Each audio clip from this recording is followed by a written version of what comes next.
Oh my god, I'm frozen. Hold on. We'll be right back. I'm gonna fix this. I was on the phone. Alright, 1 second.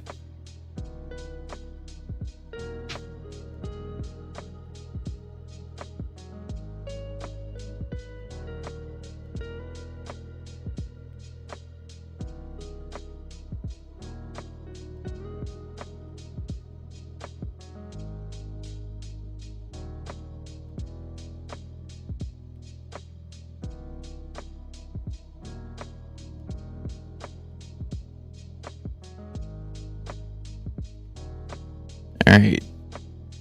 I guess while we're waiting, let's do this. Just go ahead and pull it up. I can do it from here. Okay. Oh, man, I really hate getting phone calls right before I start streaming because, especially when it's like a vendor calling to ask to like, hey, can I come and actually work on your yard? And I'm like, I got stuff I got to do right now. I can't really talk. This is my fault for picking up the phone, though. Where is that? There we go. All right. I think we're good. Yay. There we go. Not sitting on the screen frozen mid telling them, please do not call, but hey, I don't want to kill the. We have a God. It's gonna sound really weird. We have a black widow nest that I don't want killed. They've actually been keeping the yard pretty clear of like bugs, and the reality is this: the black widow just recently laid eggs, and I think she passed away. I don't know if she left or passed away, but there is only one tiny baby black widow there now. So I don't know what happened, but we've got a baby black widow out in the front yard. So we're gonna do what we did with the last one. Just let them be, clean the nest up every once in a while when it gets too crazy, and go from there.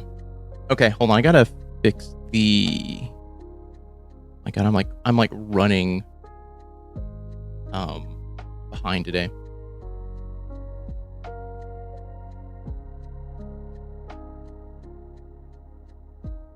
Okay, there we go. I think that's how you do it. All right, I think we're good. Oh my God, I know. Yesterday, hey, Windows gets tiny after laying eggs. You're soon to have thousands of babies. So the baby, so we saw the sack. We've been kind of monitoring it. She had laid 2 sacks. They're gone. Like, they're empty. That's it. She is, I don't know if she ate them or what. I don't know. But, yeah, the sacks are officially dried up. Or something else came and ate it. I don't know. Hold on here. Yeah, but like this is a completely different widow. The legs on the widow that we had were pretty long. This one is about this big. Is big. Okay. I know yesterday's episode was a libsibs, which, if I'm going to be very honest, I am typically not super duper into watching, because it just feels like a lot of glazing. There's no conflict. They both are ingredients on pretty much everything, so it's like, all right. Also, her wearing the Make America Great Again hat is a little disturbing. Tad bit.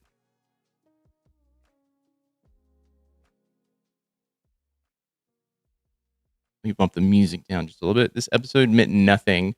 It wasn't even a reflection of the series as a whole. Yeah, I know. I could have told you that. Every time I watch a lip sip, I'm like, all right, cool.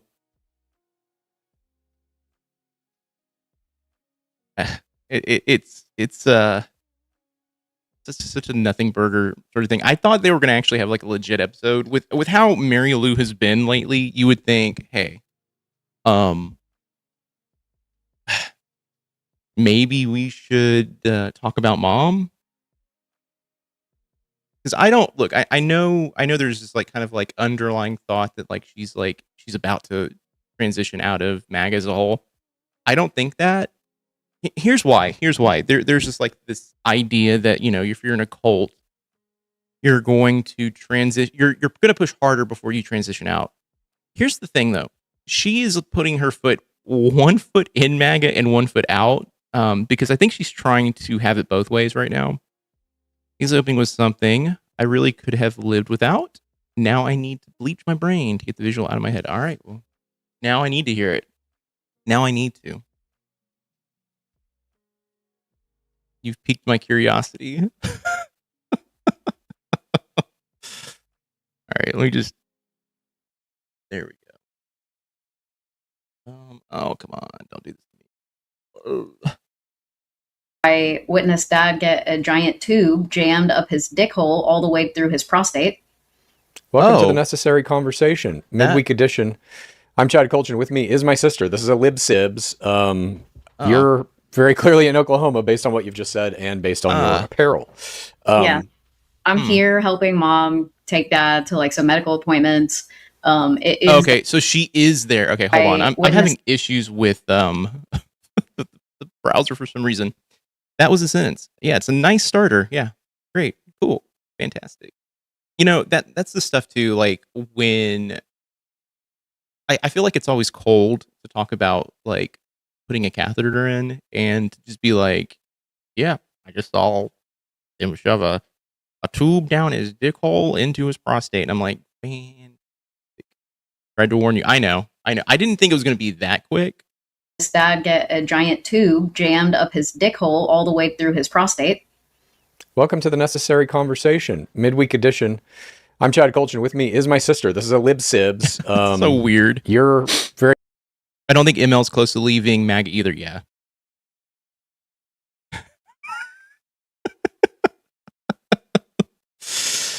I mean, look, her glee at saying it, she's very like, oh yeah, funny. I don't know. I think I don't know that type of stuff, especially with the week I've had. I'm not really finding the joy in it.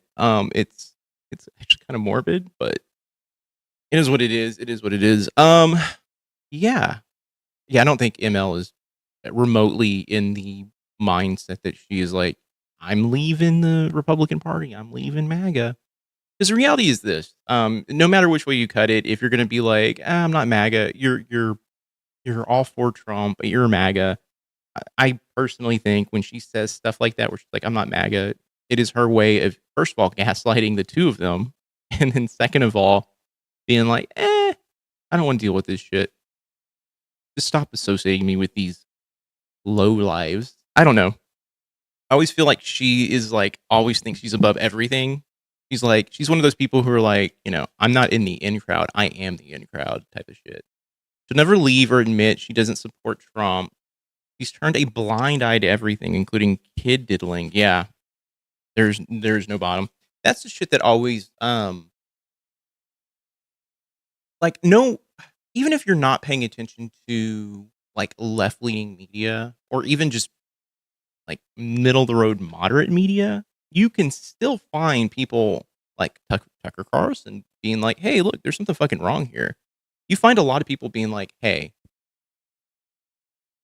I feel bad, but I don't enjoy the Lib Sibs episodes. I just find myself agreeing with everything that they agree with, and they agree with each other, but I understand Chad needs to keep releasing the Wednesday episodes. I said it before we even turned this on. I am not the biggest fan of Lib Sibs because it's a lot of it's a lot of self glazing is what it is what I like to call it. It's the America's fucked. Yeah, America's fucked. Shit's fucked. Hey, how's mom doing? I don't know. She's doing all right. And then that's it. Is that wrong? No. Some people really like the Lib Sib stuff. It's just not for me. Especially, there was a contingency of people in the comments a while back saying that Chad does not consider himself a liberal and does not consider himself like democratic. He thinks of himself as moderate. I'm like, I have never heard him say he was moderate in any way. Correct me if I'm wrong. I've never heard it. So I was always just kind of like, I think when he says like, I don't like either side, I think he's saying what I typically say, which is like the Democratic Party is at fault. I wonder if Chad forces episodes to happen regardless of what is happening. Yeah, he does. I think it's a structure thing. You have to look at the way that he structures his episodes right now, and the fact that he has an episode out every Wednesday and Sunday, unless something is happening. The other thing too is he likes to plan out episodes. He just likes to do that. And so I can just see him. This is a way of like, I have to have consistency.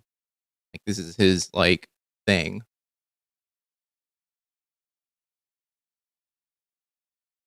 I would actually like to see an episode of just ML and Bob discussing a topic, so I can see how they actually talk to each other.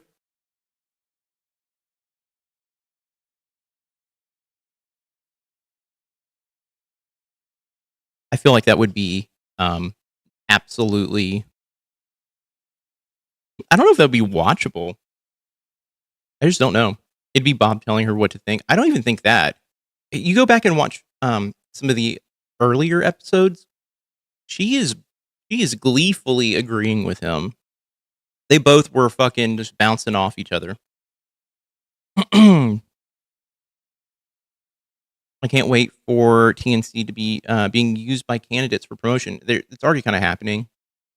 So many people are using Hassan Piker, which Hassan Piker is a voice in the community, especially the socialist democratic movement. So that makes sense. What he says does matter. I don't know if Chad or Haley have that much of a momentum, but I do see politicians popping in here. Especially people who look like they might be like the Rich Logie guy. I could see him trying to run for some sort of seat at some point.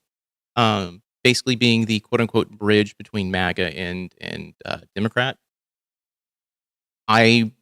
Would I vote for him? No, because typically if someone is like just getting out of the MAGA movement, unless they have gone full socialist, sort of like they're typically moderate.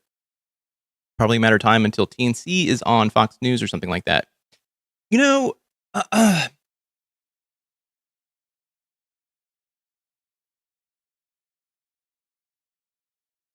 trying to think like, would that actually happen? And I mean, it probably would. I mean, they've been popping up on pretty much every kind of like I don't know. I see them on stuff that I wouldn't think you would see them on. They did the thing with Jennifer Welch, which I did watch. I kind of was like 50-50 on how I felt about it. I was like, oh, it's kind of telling, but at the same time, it did make me feel a little bit like the podcast is kind of a bit of a gimmick, kind of, yeah, kind of a bit of a gimmick. It just felt like, when the parents are not kind of in the mix, they're a little bit more flying off the cuff, So I don't know.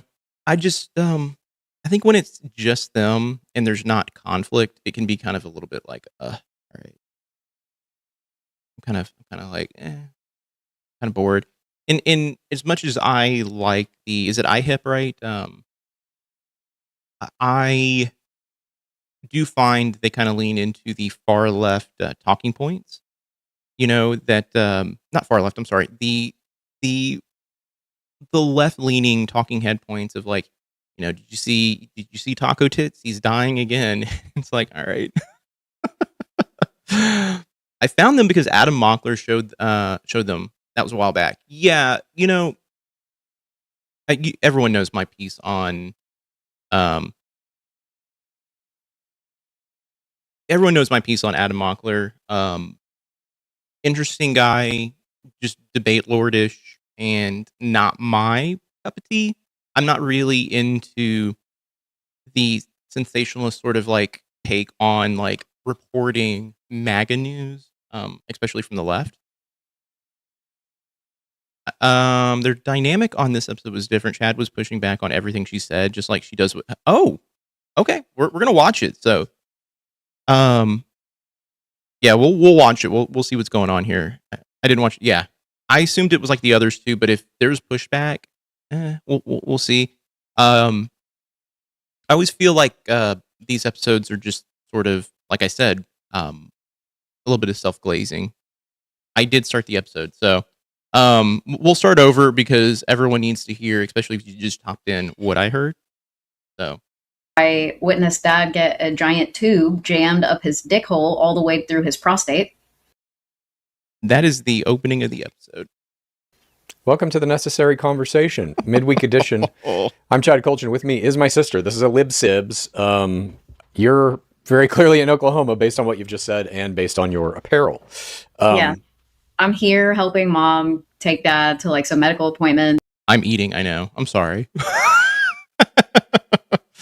He was just being argumentative with her on topics he agreed with it, in the past. That is fascinating. Okay. I am intrigued now. It is Dad's birthday, so I decided to wear his favorite hat on the podcast today. Mm-hmm. Yeah, it was not pleasant at all. So I'm assuming this happened recently, like just in the last 24 hours. I was only bearing witness, so I can't even imagine what it actually felt like to go through all of this. Was he screaming? No, but like, recoiling in pain and discomfort. So I'm assuming Bob is not doing that great. It's a Foley catheter. Interesting that, I mean, you would think it'd be going to the bladder, to the prostate.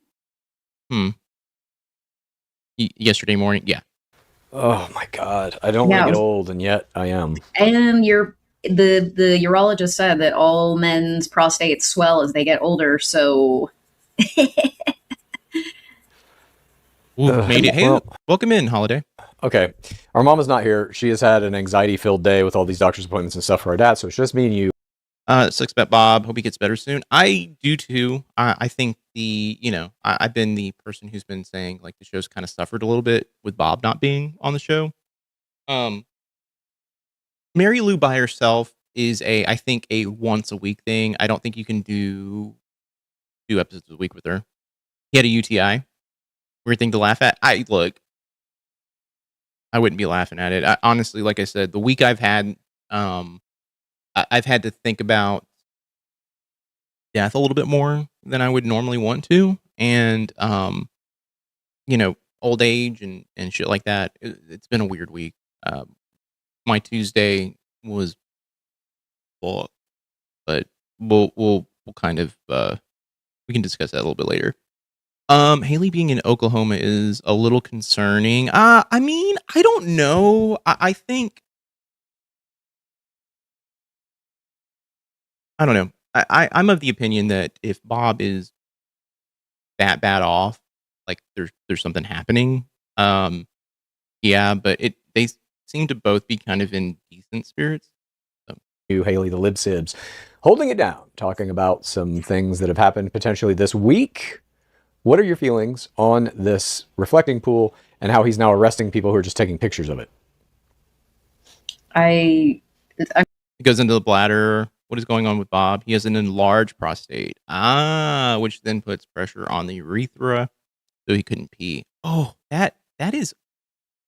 I'm gonna be honest with you, as someone who has issues with not necessarily their prostate, but like just bladder in general. I'm not looking forward to anything like that. Is that some age shit or specific medical? No, it sounds like age shit. That's age right there. I mean, they even said the prostate enlarges as you get older. So if you're a male, that's what you get to look forward to. I mean, same feelings I had last time we talked about it. It's absurd. I'm angry about it. It should have never happened in the first place. I don't know. Like, I don't know. What are they going to do? Are they going to fix it? I thought the neurologist appointment was canceled because of the what is it? The infarction? What was it? All men get prostate cancer if they live long enough. Well, everyone gets cancer just in general if they live long enough. It's horrible and can be extremely painful. I'm not looking forward to it. I'm in my 40s, so you know. Fix it again, another like $14 million or what? Yeah, paid right to one of his buddies, of course. That's the whole thing, I think. Yeah, it's all. Oh, Doctor's Point with an S. I'm assuming it has something to do with the heart related issues and not being able to piss. I can imagine that's where it's all kind of existing. It's always for nothing. It's always at our expense. Yeah. We also saw some people got sentenced who have been arrested in Texas, your home state. Multiple people got sentenced to 50 years. One guy got sentenced to 100 years for engaging in a protest outside of a detention center that did turn violent. Shots were fired by the guy who got a 100-year sentence. I believe he discharged a gun, and it did injure somebody from what I was reading.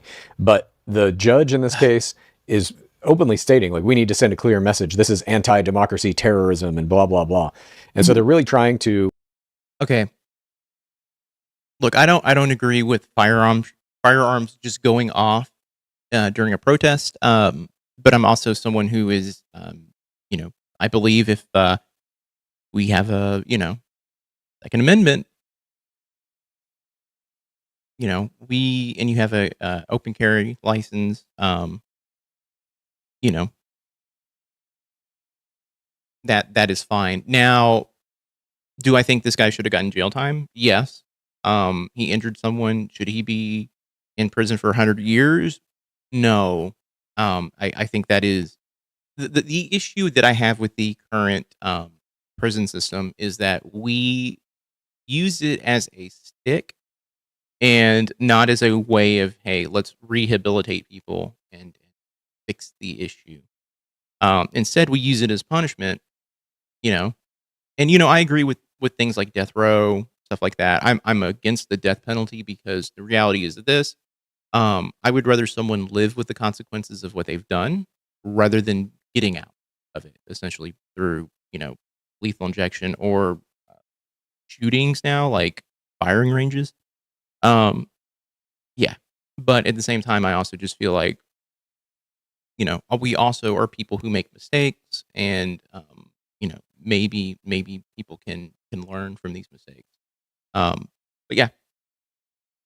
At this point, say, if you're Antifa. I visit my folks when there's health things and lots of appointments, take some stress off of them. Yeah.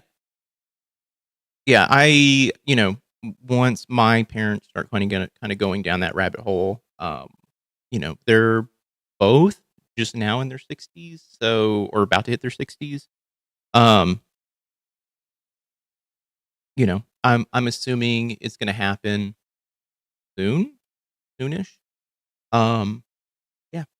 The judge just said he was just making an example. I know, but it's not right, and it flies in the face of just a lot of things. My personal stance is this: if someone is protesting, gun goes off, arrest them, sentence them accordingly. But to say things like, this person is a Democratic what did they say? Hold on. Let me hear exactly what they said again. See, terrorism in this case is openly stating, like, we need to send a clear message. This is anti-democracy, terrorism, and blah. Anti-democracy, terrorism, which is very fascinating to say. Okay. Hi, I hate that Haley wore that hat. Yeah, I was not really. I looked at it and I was like, that just feels kind of weird. But they have a dark sense of humor. I mean, I technically have a dark sense of humor myself, but I probably wouldn't wear that hat. If you read the whole story, it started with an ICE agent pointing a gun at a protester, shooting the ICE agent in the arm to keep him from shooting the protester. Doesn't make it right. Some insight. Thank you for pointing that out. And I think what I'm going to start doing when I start hearing these stories, because I feel like sometimes I don't get the full story when I watch the episodes. If I hear something and they don't get to a point, we'll look it up and just kind of figure it out. I think Bob has dementia. That's why he lashes out and makes no sense sometimes, just like Trump. I think there's a combination of things going on. It could be dementia. It could be the fact that, you know, he's dealing with, God, what was it? He had some heart issues, and, you know, that could be causing some things. I think there's a combination of things going on with Bob. He just looks unhealthy in general. So I think it's just yeah, I'm looking forward to Haley shipping cookies. Have they talked about that at all? I can imagine they're trying to get that done. Yet they don't make an example of police officers that kills a baby because someone shoplifted. I need to find out if there's any more info on that. I haven't looked into it. They live in Oklahoma and have for a long time. This is just who he is. Yeah. I personally think that I don't know if it's like full on dementia because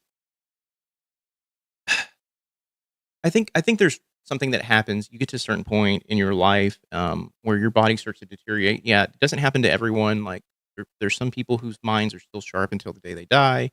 I just think he's one of those guys that like just for the last, I don't know, however long, maybe his entire life, just never really probably took care of himself. And his brain is kind of dealing with it, and his body's dealing with it now. Blah, blah, blah. And so they're really trying to, at this point, say, if you're Antifa, you're going to jail for 50 years. How do you feel about this? In your home? My issue right now is using the phrase or denoting Antifa as a terrorist group is the most fascist thing I've ever fucking heard in like years. I think he missed out on a lot of things because he worked so much, and now he's at the end and angry he missed out. Hey, Amanda, no, okay, you're okay.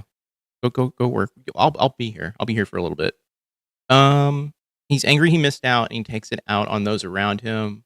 My mother-in-law does the same thing. Yeah, I can see that. I think him and Mary Lou are two peas in a pod. I don't think he is the, you know, like there's a lot of people who think that like he is overly controlling of Mary Lou. I don't feel that is the case. I've watched some of the older stuff, and Mary Lou is legitimately just as like mean and full of piss and vinegar as Bob is. Yeah, Bob and ML are perfect for 100%. I don't subscribe to the he is controlling of her because I have seen them revel in other people's misery and just not having any sort of like no shame in it whatsoever. When dementia starts, it gets more they get more argumentative, angry, aggressive. Not all, but it's a big sign. Yeah, I totally get that. I look at some of the older episodes and I just see how angry and mean Bob is in general. I think that is just him, you know? I don't either. But they take the joy in attacking their kids together. Yeah, they do. They love doing it. Alex Preddy. Just you're automatically a gun-toting lunatic in MAGA's eyes. He's just rapping in a sweet old lady persona, so people are less suspecting of him. I've said it before, and I have a few people in my life who are very much like ML. Very nice, sweet to your face. The moment you turn your back or you walk out of a room, all bets are off. I've been in the room when they talked about people. And they act just like ML. I bet you ML is really fun to hang out with. Get a margarita in her. Fantastic. Fun time, right? The moment you walk out of the room after he has that margarita, he's going to say something about you. I have complexes because of that shit. I think they would benefit from a trip somewhere. I think yes and no. I just don't know if Mary Lou would appreciate a trip out of the country. I don't know. It's that fake as fuck Southern hospitality. Yeah, they are the biggest shit talkers. 100%. 100%. I've been in rooms where they have dismantled someone. You see what that bitch was wearing? Did you hear what she said? And I'm like, I'm sitting there, I'm like 13 in the room, and I'm like, oh my God. I'm like, I wonder what they fucking say about me. It's like it's shit like that where you're just like, ew. No audio? Did the audio drop? Wait, hold on. No, my mic's on.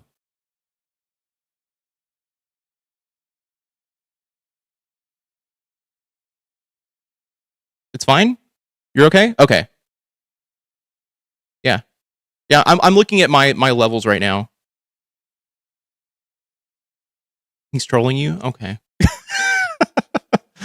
Yes, same. And I was young kid. I was a young kid too, and they assumed I was dumb to know what they were talking about or wasn't paying attention. I knew all the tea. No. Okay. Cool. Yeah. So the other thing too is it left an impression on me. I felt like everyone was like that. So I turned into a very nihilistic and mean person um, because of it.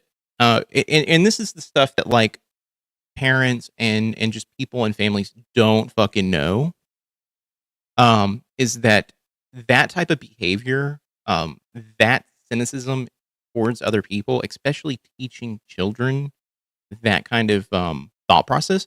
I missed out on a lot of friendships because I just didn't trust anyone, and at the same time, I was fucking catty, and it was because it was a learned behavior. Every person in my life did it, and as I got older, I became very paranoid about like, this person hates me, this person doesn't like me. You know, I heard it's the immigrant's fault this last week from a MAGA moron relative. Yeah, I used to hear that shit even before they were MAGA. Awful. It was awful. Yeah, I was a mean person too, thinking I was being honest and I was being a bitch and a half. Yeah, I had my kid and all that change. I was like, how can I turn my kids into something so mean? And you know, I'm going through EMDR, and so I'm kind of going through the process of kind of like dealing with this kind of it's called complex PTSD. It's not even something we recognize in like modern therapy at this point, but there's just so much stuff that left such a poor lasting impression on me and how I view the human race. And no child, in my personal opinion, should ever have to go through that. Um, it takes a narcissist, in my opinion, to make a child feel that way and to turn a child into that. And I resent a lot of the people in my life because of that stuff. I feel like I'm very happy for like Chad and Haley, just to kind of bring it back to the show. But I feel like they could have gone down the rabbit hole of becoming MAGA if they really leaned into it. Many things I had to unlearn and relearn, and I'm still unlearning and relearning things to this day. Probably will for the rest of my life. I'm pro whichever. When it comes to, here's the thing, and here is where I kind of suffer from the, I can't hate anyone. There's only a few people in the world that I hate, and maybe one or two people in my personal life that I look at and I have anger towards and I despise. But for the rest of the world, I just feel bad for them. I just feel bad. I'd never let my kids treat each other the way my parents let my siblings treat me. Yeah. I was the oldest, and so I felt like I got it the worst. You know, I was the emotional one. I was the irrational one. I was gaslit for so long that my feelings were invalid, and so to this day, I deal with just like internalizing, these big feelings, and it fucking sucks. It sucks. It's insane the way we allow shitty behavior in relationships. Yeah, that's normal. You're human. You can never learn everything ever. It's all about constant growth. Yeah, yeah. And that's the thing. Like I preach. I try not to preach. That's bad. But I try to talk about like how I view the world in this sort of like, we can make fun of it, and I think it's a good thing to make fun of MAGA, and I think it's a good thing to poke at it and just kind of show the hypocrisy of it. But I'm also very accepting of anyone who is going to talk to me about like their beliefs and what they believe. I'll just take it, and if they're mean, then that's when I just kind of cut off. It's like, nah, it is. But I hate the way I was raised. Oh, fucking hate the way I was raised too. The things I believed growing up, how many people I hurt during that time. Like that's what I think about.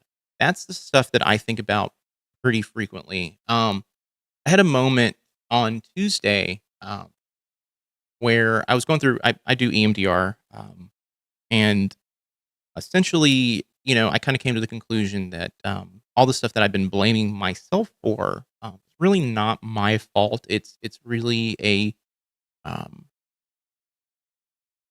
I think I equated it to being like, you're this animal and you're trapped in the corner and you're just trying to find your way out of a situation, and so you do everything you can to get people away from you.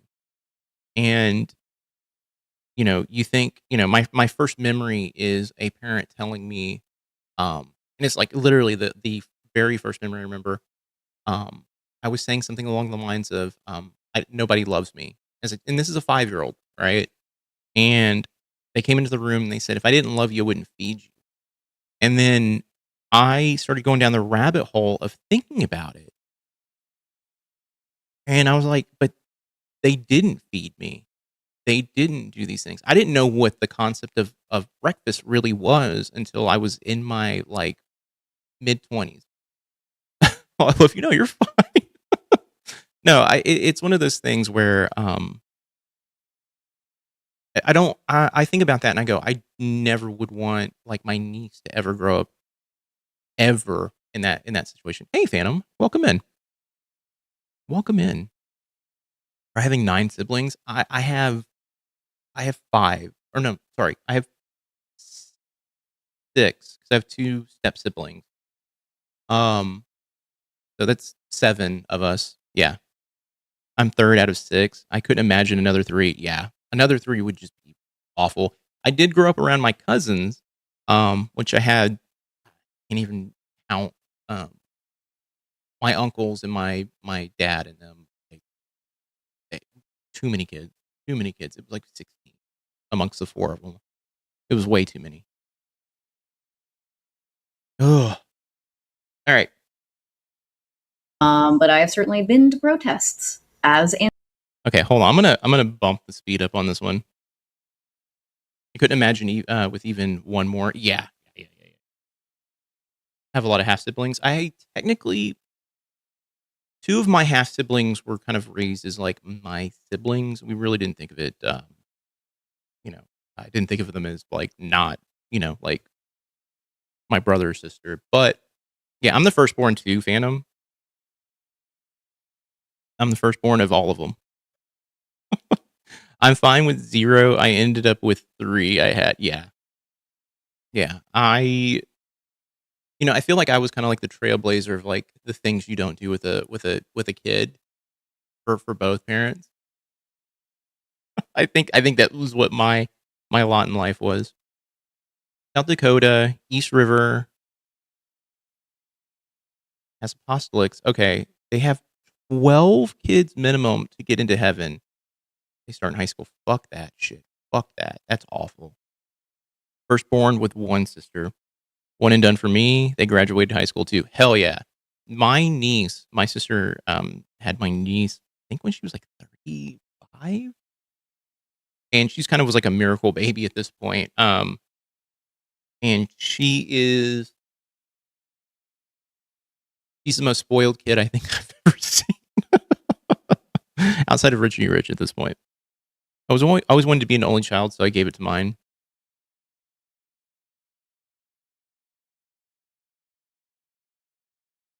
I never really thought about it. I don't. The only thing I ever think about is I just wish I had a different set of parents. That's all I could think about. I just wish I had like I envy like my friends who had parents who were like, "Where are you at? What are you doing?" Um, you'd be around them. They'd be like, "I love you. I you just saw, that they cared, even if the kid was being a dick, you know. We had a family or a group who had 18 kids. Fuck that shit. How long does it take you to get through an episode? I appreciate you talking to us. You know, I kind of I've been telling people this. It can take me, depending on the episode, it can take me 4 or 5 hours. It can take me a couple hours. Here's the deal. I just tell everyone the episodes are set dressing. It's just for us to talk. And I, could give two shits what happened in the episode at this point. Um, I think they bring up a lot of topics I think that a lot of people try to, like rationalize. And I would rather just talk to everybody. And, you know, if we watch the episode, we watch the episode. We don't, we don't. It is what it is. I'm the younger twin. My parents decided 2 at once was enough. Yeah, I honestly, I agree. I agree. 2 kids, twins, fuck that. It's all about birth rates and replacement conspiracies. That is the hugest thing, by the way. I heard that my entire life. That and I'm not going to specify what people they said, but it was generally brown people are going to come into the United States. They're gonna outbreed everybody, and we're gonna be the minority. I'm like, bro, I don't care. Everything boils down to one thing: anti-LGBT, trad wives, immigration. All of it is fear about tribal irrelevance, which we shouldn't be looking at tribal anything at this point. I was the only girl, so as soon as I was able, I was doing all the house chores like a trad wife. By my teens, I made dinner every night. I feel bad. That is not something you want to. I would never want to impart on anyone. I feel they need to try harder to get the mom out of the cult. Tina, I'm going to be honest with you. The issues I have with the episode are that it does feel like a pile-on session with Mary Lou. And I think it just radicalizes Mary Lou even more. I don't think the act of like berating her into believing something is any better than what MAGA has done to people, which is convince people by lies. It's just another form of control in my mind. So with if it was my parent and I was trying to do this, I would be trying to go down the rabbit hole of talking to them like a human, going through and sticking to one topic and getting to the conclusion of that topic, rather than being like, so you hate Trump now. And it's like, okay, well, no, I'm going to push back on that. Oh my God. I was the bad one because I had severe depression and anxiety problems because of undiagnosed autism. I was sent away to the hospital and then away to a camp for troubled teen. Then by 16, I left and lived in my car for a month. I feel for you, hopeless. That is tough. That's awful. I couldn't imagine going through that. I felt like I kind of did something kind of similar where I kind of lived, I kind of bounced around from like 18, 19, 20, even 21. I just go in between like my grandmother's house and my mom sometimes. Yeah. Emil thinks it's a game anyways. Yeah. We're all one tribe. I don't need a Mars attack to ally with others on this planet. Yeah, I don't need ID4 to happen, it doesn't, to me, it doesn't make sense because we're all human. We're all, the color of skin may be different. The language we speak may be different, but we all have shared experiences, even if you don't believe you do. That's just that's the human condition. That's human nature. Antifa. So yeah. It's terrifying. But here in Texas, it is literally the Wild West. Women are, being arrested for having miscarriages. Women are dying on the fucking table because doctors refuse to perform whatever necessary abortions are needed to save people's lives. So, I mean, we've been experiencing crazy shit in Texas for the last year, if not longer. Mm-hmm. So I'm not shocked. I'm not at all surprised that this is happening in Texas. What do you think is up with Talarico? Do you think he has a shot? I don't know what she's going to say. I personally think if the midterms are not meddled with, yes. If we get fair elections, he'll win. He'll win. Because he's got that thing. He has the cult of personality. He's also like a white man, Christian. He's got all of these things that a lot of Republicans admire, respect. I missed it. Why does Haley have the foam hat? She's in Oklahoma, and it's her dad's birthday, so she's wearing it in honor of her dad. Would I wear it? No, probably not. I would feel repulsed by it. Be like, ew, get this off my head. Get this away from me. I also bet it smells awful. Anyone else kind of believe in aliens till Trump started saying they were real? I personally believe in there's two different things I kind of lean into. I believe in the idea of a simulation theory. And I also believe in this quote unquote sort of like the entities are already here, but it's more that we can't see them. It's more of a fourth dimension style thing. Oh, I see the background now. Yeah. But those are just, those are things that I have. Me too, Joel. I would never put that hat on. Yeah, fuck that. I just think it smells like it's a foam hat. If you've ever worn anything that's foam, it absorbs the smell, or just sat on anything that's foam. It absorbs smells. It's awful, but way too far away to be aware of.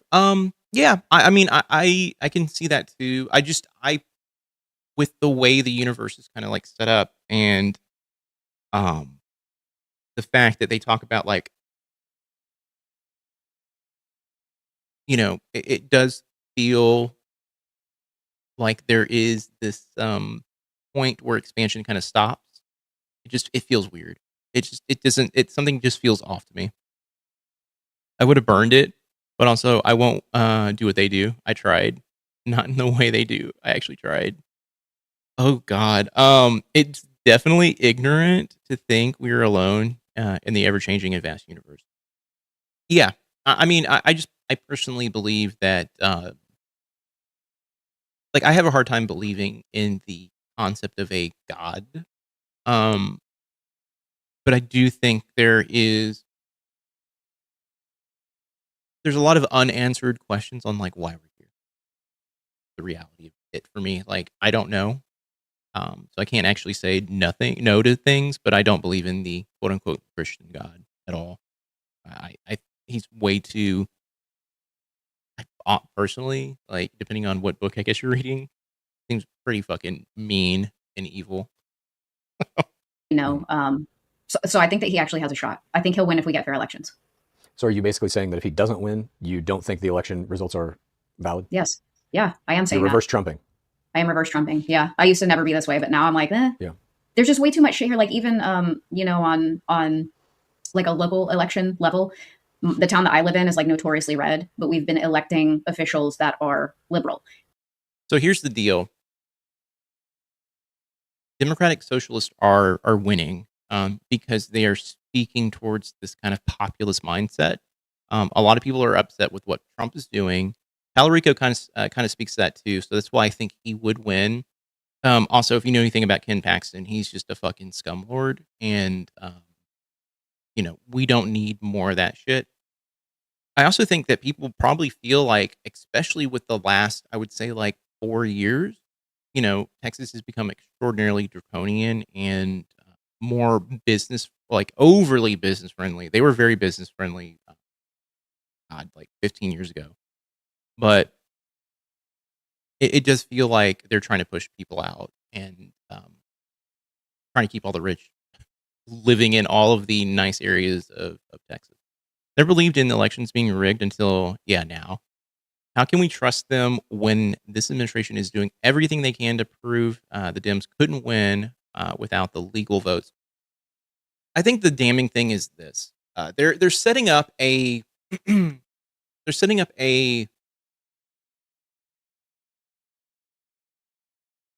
I think in the back of MAGA people's minds, and especially people who really are drinking the Kool-Aid, they're placing the thought that Democrats are stealing elections. They're just doing that. And it didn't help that Spencer Pratt was so close in that California race. It didn't help, and because California does mail-in voting, most Democrats are going to do mail-in voting too. That's just how it works. I wish Montana would turn purple again. I have hope this midterms will do, but I also have the same worries as Haley. I think with everything that's kind of going on lately, I know the conservatives or the Republicans in Congress are currently fighting with Trump, and I know they nuked the SAVE Act. I mean, temporarily at least. We'll see how it's going to go. Well, we're going to see. I think Trump in Iraq just has messed up everything.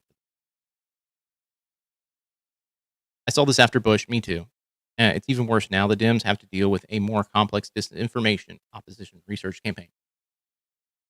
So here's the deal, and here's my problem. And I've talked about this in the past, but the Democratic Party is at fault here. Absolutely 100%. They allowed this to happen, and my belief is that the career Democrats currently in Congress are in on the con. They're making fucking shitloads of money. They're all moderate conservatives at this point anyway.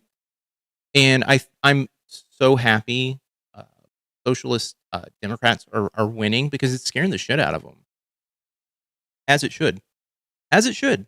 We need a real third left-wing party. Yes. The Democrats will not. Yeah. Okay, you're speaking my language here. We will never be able to compete with Israel money. Exactly. Actually, so I haven't talked about it. I am in the process of finalizing an outline for a video on AIPAC, and it's just going to be kind of like an introductory sort of like who is AIPAC and what do they do sort of thing. So I'm hoping next week my Suzanne's going to be out of town, so I'm going to probably film next week, and that'll probably be one of the first videos I put out in a bit. I am also working on a Mary Lou is racist video, so that's in the works too. I don't want to do too many of my own things because I know the community does not like it when I push stuff that is my own stuff out. So I'm going to try and do one every other week, I think. I'm with Haley. Burn it all down, and we can reform our government. Something like Parliament in the UK. No more sides. Here's the problem. Burning it all down will take a revolution. It will be a rebellion sort of situation. The problem is with the MAGA in all places of power, they will. I just don't know if you can win. I just don't know. I don't know if that sort of like revolutionary act would pan out. I just don't know. And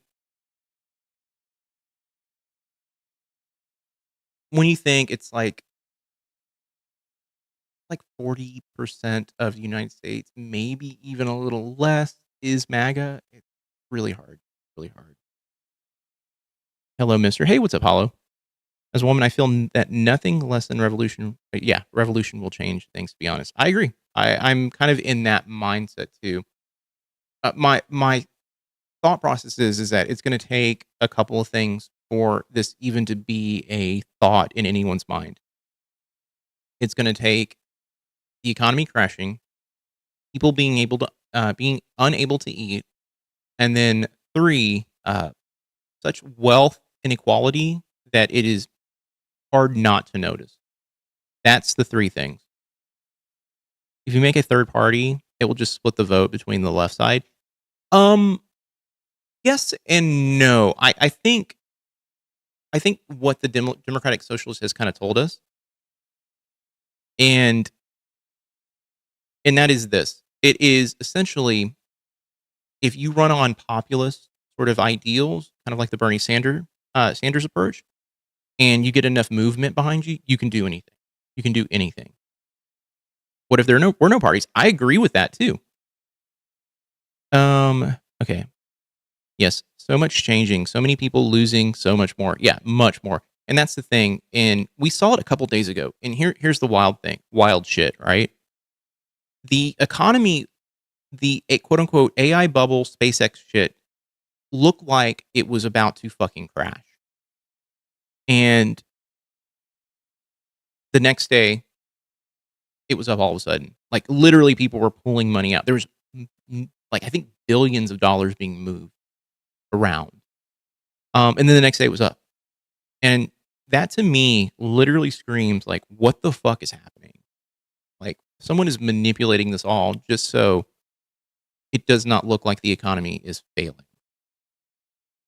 That's the shit. I was watching it too. I was like, man, this is not good. This is not good. The market is fake. Yeah, it is. I personally think it is a fucking lie. Hiroshima and Nagasaki are very nice places now. Just saying, you're right, and they are beautiful places. It did take that situation to halt some fascist ideas. I hate that it'll take it that. Yeah, me too.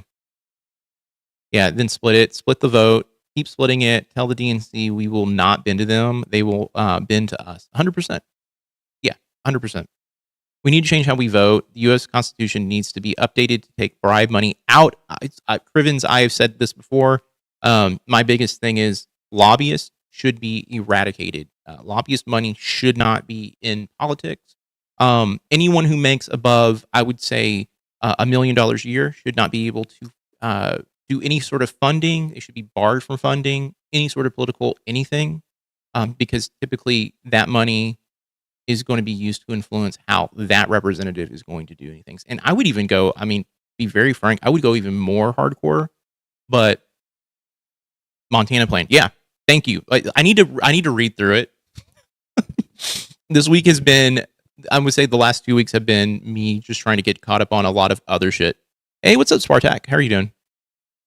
Overall Citizens United, which I think is Citizens United might be dead at the moment.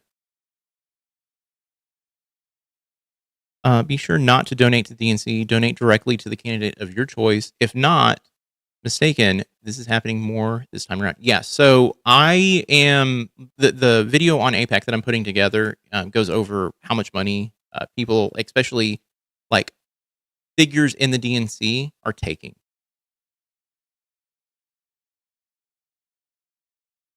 Go fact. What do you mean? The revolutionaries has already been televised. Yeah. I'm not donating to any candidates. Yeah. Looks like Haley doesn't actually believe most of the shit she says about MAGA. Would she wear Nazi regalia and merch? The thing, I think John, the hat was a gift. At the same time, I also just feel like it would smell fucking awful. Like legitimately awful. All right. Denton just elected like an openly queer person for their city council. Like all of these kind of things are happening at a smaller level. And so I think there is a shift happening here. People are fucking tired of this shit. Mm. And so, yeah, I do think that if he doesn't win, I mean, like we're talking about Ken Paxton. Yeah. If Tellerico doesn't win, I think it had to have been a sham. Yeah. Ken Paxton is the worst candidate they could have had. And I personally believe like, You would think like a Ted Cruz would be really fucking bad. This is worse than Ted Cruz. Yeah, Haley is disappointing this episode. I was surprised. I agreed with Chad more than her. I can't afford to donate. Yeah, me either. At the moment, I can't do that. Wearing the hat is kind of an odd way to honor Bob. I still don't think Tallarico is going to win. I don't think. Let me put it this way: if they keep pushing. The Democrats are stealing the election narrative, there's going to be shenanigans. I agree. Wearing that hat is kind of odd, an odd way of honoring Bob for his birthday. I agree. He's going to idiot. Yeah. To begin with. Well, I just saw something this week too. Trump is trying to do this thing where he's going to basically impose certain restrictive voting kind of regulations on all states to try and help. Even if the hat smells like roses, I wouldn't wear it because of what it stands for. Definitely not on a camera. No, I wouldn't even be looking at it. It wouldn't be a thought crossing my mind to put it on. Republicans, obviously. And right. if the state doesn't agree to do it, they won't get federal disaster funding. Right. So a lot of states are, at least it's looking like, they're saying, fuck this, we will sue. And they will probably win that lawsuit. Mm-hmm. But there are a bunch of states that want to do this already. So they're just going to use this, sure. exactly, including Texas. So I predict they're just going to kind of use this as an excuse to be like, oh, we're just doing what the president says, and now no black people can vote in our state. You know, that kind of thing is happening. Talarico has a problem. It's not about Christian values. It's about being terrified of becoming a racial minority in the U.S. Yeah, which, you know, the funny thing is, that has been a narrative being pushed on Fox News since, I think, the late 90s, early 2000s. Yeah. Indeed for Bob, an espoused MAGA, who Haley has compared to Nazis. Anyone who believes that wouldn't wear the merch. I expect the vast majority of us in here wouldn't. This isn't something to trivialize. I agree. I think what that hat stands for is like pure hate. Pure hate. And I couldn't wear it. I wouldn't even think about it. Even on camera, I just wouldn't. It just feels kind of. It does feel kind of weird. I know Hassan wears it as a joke, and has worn as a joke. I take some of the times that he does wear it as just parody, or has worn it as parody, and he's using it. I think he wears MAGA hats. He used to wear MAGA hats out in public when he would go to protests to talk to people. That stuff is okay to me because you're trying to sneak into the I guess lion's den without being noticed. But this right here, yeah, I don't know. I wouldn't do it. So like, oh yeah, and Talarico, by the way, yeah, I agree with you. I think there is a portion of the Christian right that does feel like, hey, we're about to become. I mean, this is why the trad wife, you know, fucking like propaganda is like coming out of nowhere. I should show the AI videos. I may be a bit of an apologist, but I think that hat is because Haley is all alone with her parents. You know, I look at it and I'm just like, it feels, you know, it could be that. It also does feel a little, I don't know. With the way the world's kind of going right now, I don't know if I can view it any other way other than that it's kind of like it's a symbol of hate at the moment. I don't know if I could wear it. I'm not gonna be mean to her for wearing it. I mean, you know, if you want to wear it, that's fine. I personally just look at it and I'm like, ugh. I like Haley too. Don't get me wrong. Haley is, in my opinion, the kind of people we need in the world, especially with what's going on. It's fucked up, to be honest, because of what it stands for. It hurts to look at it. You know, like I said, I have a parent who fucking has a red hat in their closet, and I'm ew. Talking about totally upending the government when the majority of voting age people don't vote is putting the cart before the horse. You know, Taparoo, I can agree. I think what's happening right now, though, is radicalizing people, though. I think it's getting people who are unable to do, you know, get a decent job, who are working 60, 70 hours a week. I think it is putting them into these, like they're saying, you know, votes for Democrats have gone up substantially the last year and a half. Yeah, shooting word is bad, with bad intent, but as a joke. Definitely tone deaf, though. Yeah, I mean, that's kind of where I sit with it. I won't be mean to her either. Just my view has changed a bit. But to be honest, has been here. Yeah. He was once my absolute favorite, no question. Then I started noticing more and more questionable patterns. I think she's very self-righteous, sanctimonious, and disingenuous at this point. So, John, okay. So, I can agree with you on the sanctimonious part. Even some of the disingenuous and self-righteousness is totally there. I think, you know, Haley has a bit of the teenage punk rock sort of like, rebelling against my parents sort of attitude, which sometimes can feel trite, I guess. I don't know. It just doesn't feel fully, you know, like formed. And then she's taking a page from Piker's book and wearing the hat to mollify and de-escalate. I can see that too. She's definitely Bob's daughter. And so that's the stuff, like, when I was editing together some of the compilation clips, I noticed that, a lot of her anger feels very, I don't know. It feels like it's not misplaced. Like it's there. It's like it's understandable. It does feel elevated a little bit. I almost started saying to say maybe not so much the sanctimonious part, but no, I see that too. Thinking on it, but she's definitely disingenuous.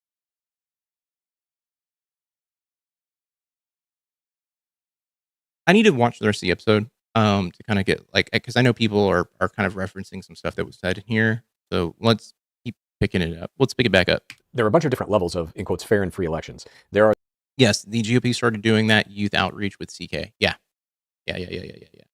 These kind of like at the very top of it, there's stuff like this open voter suppression that they're trying to pass as law in these various states. Then it's all the way down the line to like the most nefarious is like Elon Musk is somehow hacking the voting machines and like the numbers just aren't the real numbers, and everything in between, from sending out ICE troops to polling places, which they have not said explicitly they won't do. In fact, they have said.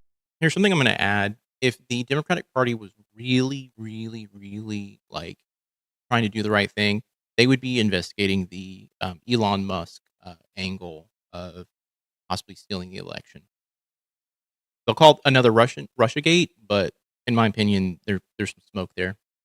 Said, well, we might have to.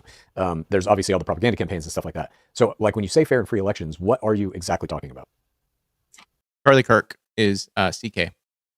Well, I mean, like all of the, like suppressing the black vote, if that is still in effect, like that's not a fair and free election. Like if there's any kind of voter suppression, like it's not a fair election. Also, are you, they're going into these states and like, we want to look at your fucking ballots. We want to take them. We want to, that's not a fair and free election. Like they're already setting the stage for nefarious shit. So in my mind, it's like they are actively trying to rig this already. So here, I'm going to pause real quick. I know they're referring to the Georgia situation with Tulsi Gabbard and all that shit. The ironic part about it is nothing has come of that, which is fascinating. You would think if they, quote unquote, were going to rig that even further, like that would be all over the news.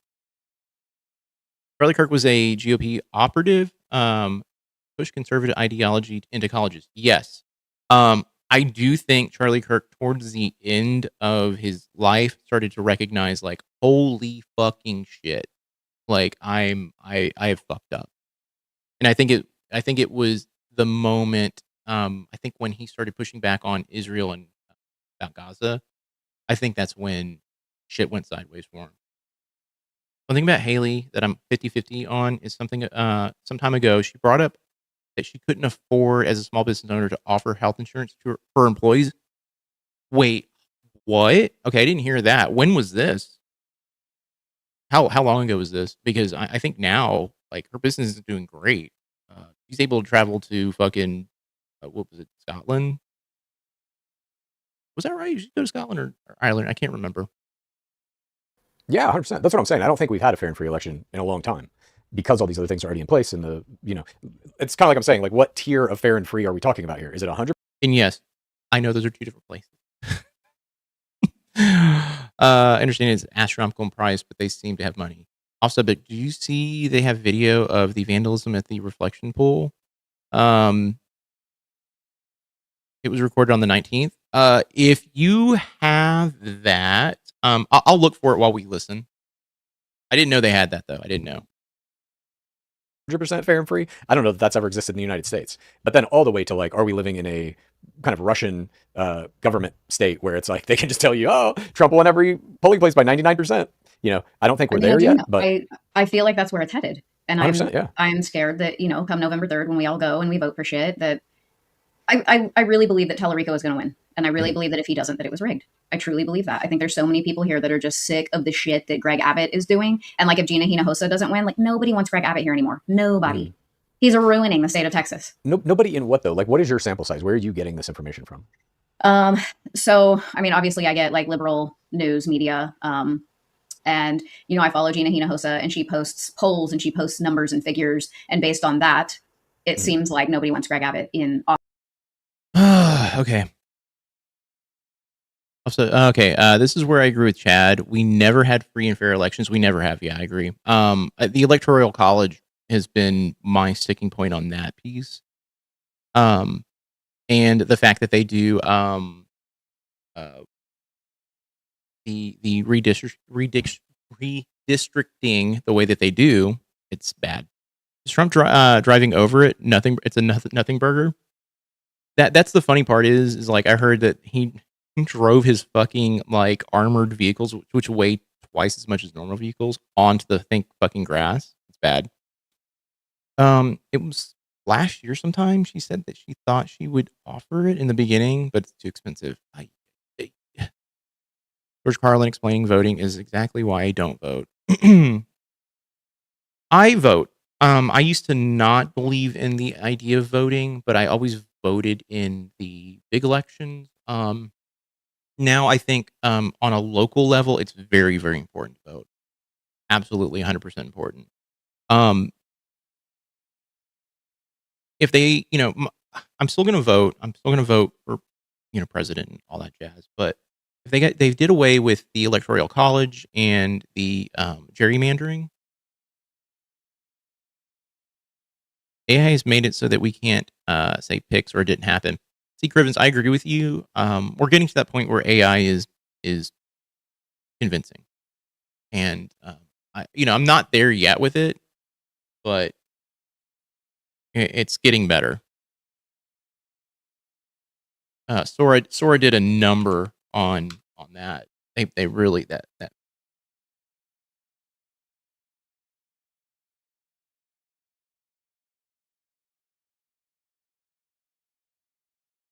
What the fuck is this?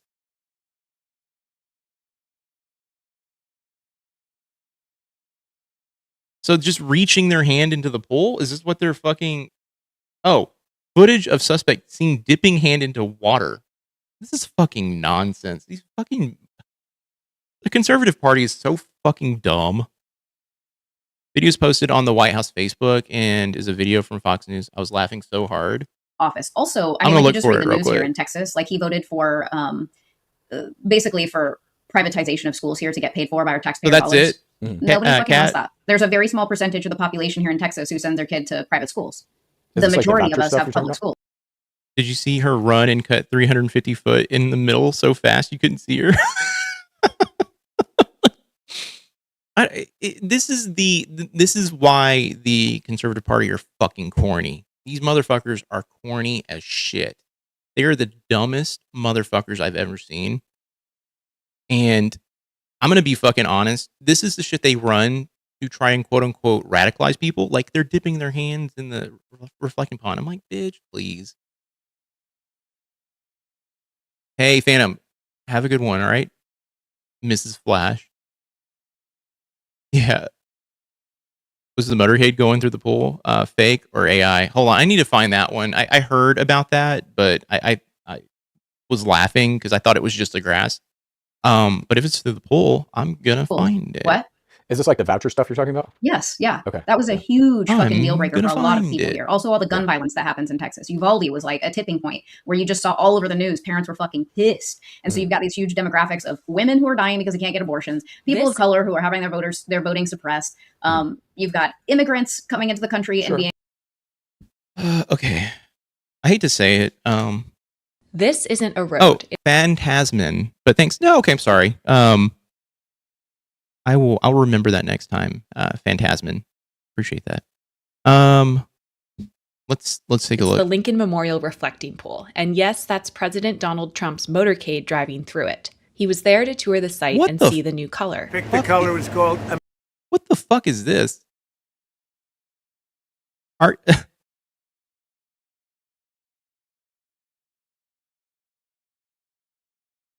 Yeah, not voting is allowing the worst person a chance to win. And when you vote, it allows future candidates to know where to direct campaign funds. Like I said, Tappy, I personally believe that the thing to fix all of this, no worries, take care. Hey, I appreciate that, Phantasmin. So here's the thing: you have to get money out of just politics in general. You just have to. That's the reality. Nothing's going to change until that happens. Once they get funding out of there, you get lobbyists out of the actual, process of, like providing campaign funds or even providing money after the fact. That's going to fix a lot of shit. Legitimately. The more people vote, the more difficult a vote is to rig. So the goal is to prevent people from voting, right? Which is, when people say don't vote, I go, okay, but that's like feeding into the conservatives or MAGA's plans for this upcoming election. So, the more people go out and vote, you're right. It's going to actually kind of curtail what they're trying to do. Those cars are armor plated and weigh over 2 tons each. Yes. And so it's so funny to be like, this person fucking vandalized. This person right here vandalized when this motherfucker said, nah, fuck it. I don't care. I'm going to drive through it. And yes, that's President Donald Trump's motorcade driving through it. Yeah. The easiest way to prevent people from voting is to convince them it's a waste of time.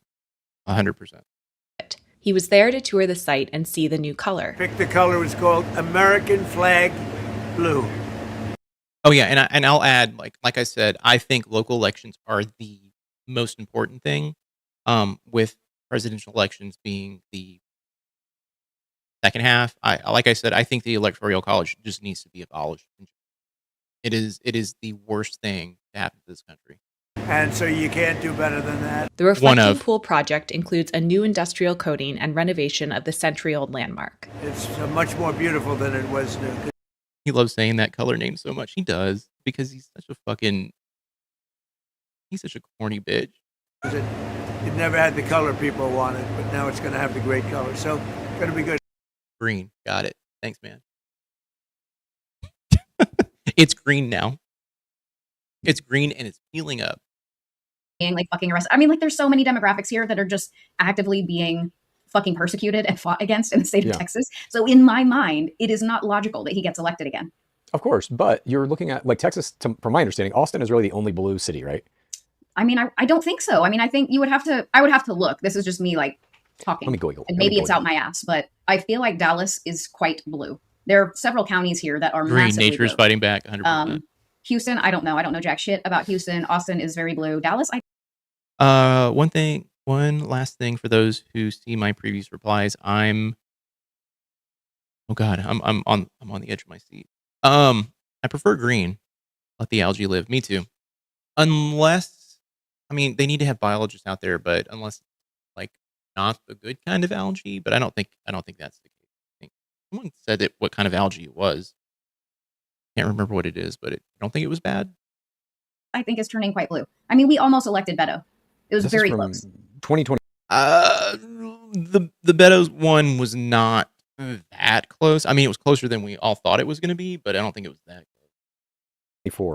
24. This is the voting districts by registration, basically, or how they voted in that election, the Kamala Harris-Trump election, right? It's all red. There's like, Houston has 2 blue counties, Dallas has 1, Austin, San Antonio, Brooks.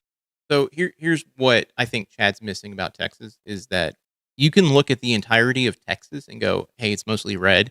The problem is that all of the cities and all the cities are typically blue, and that's where a lot of people live in those areas. So it's not the whole picture when you look at the map and you go, oh, it's all red. It's a lot of fucking just nothing in Texas too. Yeah, get rid of money in politics in the Electoral College. That requires voting and convincing other people to vote. Yeah. Green algae is good, red bad, but let the dogs eat the algae without the chemicals. I agree. Oh, they don't want the dogs to eat it, but yeah, with the chemicals. The problem with Texas is how they dominate the textbook publishing industry. You're correct. And I think the last year of high school, I was in 2003, is when they started implementing more pro Texas / it was pro Texas and lessening of the Civil War, like the impact of the Civil War in the books. I think the Civil War was like a footnote in one of the books I had. Ducks, not dogs. I was like, dogs. I was like, wait, dogs? Dogs eat algae? But no, the ducks. The ducks were dying because they put fucking peroxide in the fucking water. Or at least one died. County. I'm not sure if that is Jim Hogg County, Deep South Texas, Dimmitt County, Zavala County, but you're reading Presidio County, and El Paso. And yes, Texas has made literally, I think, what we're in the bottom 10 of the 50 states. I mean, maybe even right below Oklahoma. I can't remember, but we used to be up towards the top. Now we're one of the dumbest fucking states in the United States. No Child Left Behind was also 2003, right? Because our way of teaching the Civil War was all about was all Southern sympathy BS, 100%. And the red rule is going blue too, and a lot of the highly populated Hispanic areas is going blue. And the Constitution said they were voting blue. I'm sorry, and the construction said they were voting blue. That would be such a nice solution. Fill the pool with ducks. Let's do it. You're reading what. But this is like what transpired already. This is like what got Donald Trump elected. I am simply saying, I believe the tides have turned. I think half of those people just in the last 2 years done with his shit. Let's see. Yeah, I can't redistricting ahead of the 2026 elections. Well, that too, the redistricting, right? That's because Chuck Norris died. Has the Alamo removed mention of the Mexican government criminalizing slavery and sending Santa Anna to arrest those at the Alamo? I don't know. I haven't been to the Alamo in fucking God since high school. I don't, but I probably Google it. Iowa is the same way. Look at all looks all red, but the 3 little cities are blue, and the rest of the areas are rural and less populated. There's a lot of shit in Texas that is just like, oh, it's all red, and it's like, yeah, because there's like maybe like 1,000 people living in that area, and they take up like, I don't know, like a chunk of the panhandle. It's like, fuck, I don't know. But yeah, I mean, I do know it's a falsity. You can look at a map and go, it's all red. The reality is like that's not the whole picture. That's why I hate those fucking like maps that show like the density of conservatives versus Democrats and shit. I'm like, get this shit out of here.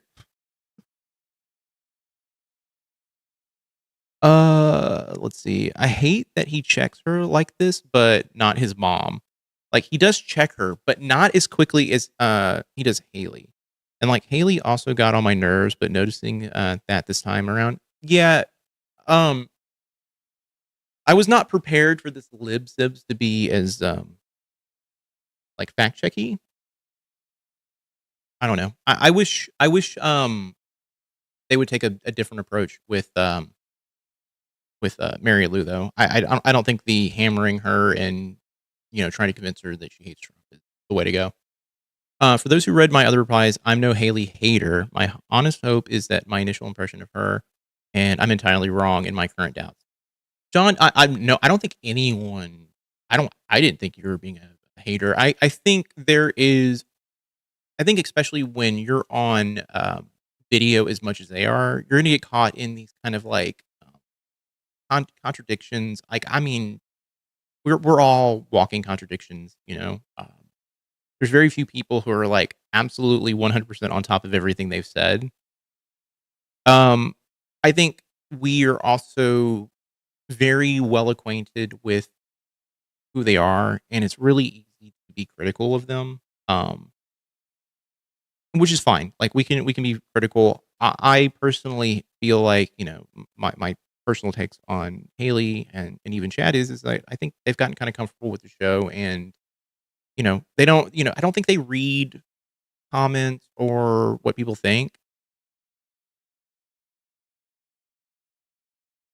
The parents aren't safe. Thus, the hat and going on easy on ML, but not Haley. No. I think Haley is a safe space for Chad. Like he can disagree with her. I'm deeply suspicious of Bob and his willingness to harm people. That is that's old age and brain things. I think he believes it. I think he believes that stuff, but I think he's one of those guys who's like, I'm talking a big game, but deep down inside, I know I'm fucking not going to do shit. Haley's gone a bit black and white. She's 100% sure of things without evidence backing. So that's been my issue in the past with Haley, has been this like, no, it's this. And I'm like, no, there's shades of gray here with all this shit. Lucy Harrison in Prosper, Texas comes to mind. Remind me what we're referring to there. I hate that he laughs at his mom like he does instead of taking her seriously, because it makes ML dig in. The whole poking and prodding, and even getting kind of like aggressive and loud with her, does not help her, does not pull her out of MAGA at all. And I'm going to look up Lucy Harrison real quick. Isn't Texas doing that? They were the first one to kick this off, that started the mad dash for all states to try and do something similar. So if they've already done that, it's like whatever blue districts there were don't even exist anymore. Right. Yeah. So, I mean, I don't know. Oh, shit. I don't know. Okay. I don't know if elections will ever be fair again. Yeah. I don't know. Have you been following at all what's going on with... So, yeah, Lucy Harrison is a daughter who was shot after arguing with her dad about Trump. It's that type of shit. His laughing is all defense for him, though. So I understand that, but it is a defense for him. Yeah, I mean, I always go back to that clip of him on Dudesley talking about the abuse that he suffered as a child. And in particular, he was telling Will Sasso about how his dad was pouring beer on his head in the bathtub to soften his hair. And Will looks him straight in the face and goes, "That's abuse." And he's laughing. He's like, "Yeah, I know." And it's like, okay, there's some hurt there. Yeah, Lucy Harrison was upset that her father was willing to let Trump assault her, hypothetically. Then shit happened. No black and white, only red, white, and blue. Yeah. Yes, and the way he laughed through it. I'll have to pull that clip if you ever want to watch something that's wild and it kind of gives you an insight into how people deal with trauma. That is a fascinating clip. Netanyahu basically saying, "Fuck you, I'm bombing Lebanon forever." Jesus. No. Why is he not like locked up? I mean, like the UN has already declared, right, that he's committed like crimes, and have they? He's just out here fucking Teheyan in a win. UN, what should I Google? UN says Netanyahu is a war criminal. Let's see. The United Nations does not directly issue verdicts, but independent UN appointed commissions of inquiry have concluded that Israel officials, including Netanyahu, bear responsibility for war crimes. Yeah, it's wild to me that it's like, yes, obviously he's doing war crimes and genocides and no one seems to give a fuck. Or I won't say no one gives a fuck, but nobody's doing anything about it. Right. But even beyond that, it's like now Trump, who supposedly is like Big Daddy Trump in that relationship, it's like Netanyahu is supposed to be subservient to the United States. Right. Chad purports to be the presenter, mediator, moderator in his tone, but then hammers laughs at ML. A bit confusing.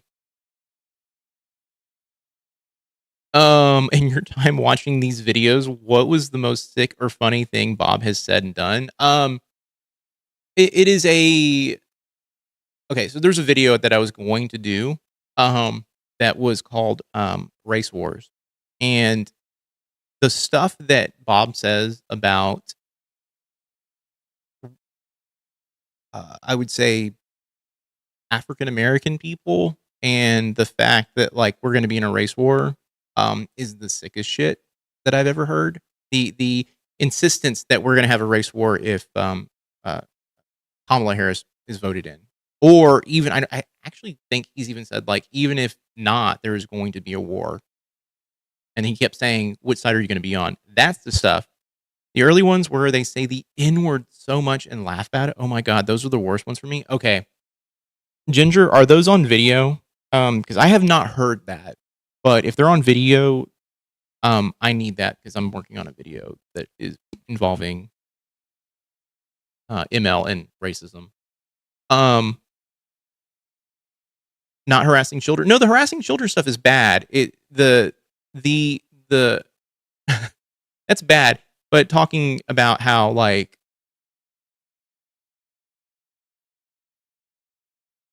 hey Ben, thank you so much, by the way. I appreciate that. Just talking about another race the way that he does, and that is the sickest shit. I mean, that child that he harassed, talking about how she's Chinese, is awful. Yes, they're on okay, YouTube. he bleeps them out. If you have episode titles or dates, let me know. Like first few videos, somewhere in there. It was a few months ago when I watched. Okay, I will take a look because I'm trying to pull together clips of questionable stuff right now. Bob's rhetoric draws comparisons to Charles Manson, in my opinion. You know, the funny thing about Charles Manson is this, and I am a full on like Charles Manson's a fucking idiot person. Is that Charles Manson is the biggest fucking moron on the face of the earth. Could not do a damn thing that he fucking said he was gonna do and convince a group of people underneath him to do all his fucking dirty work. He's a fucking idiot, and not this like in my personal opinion,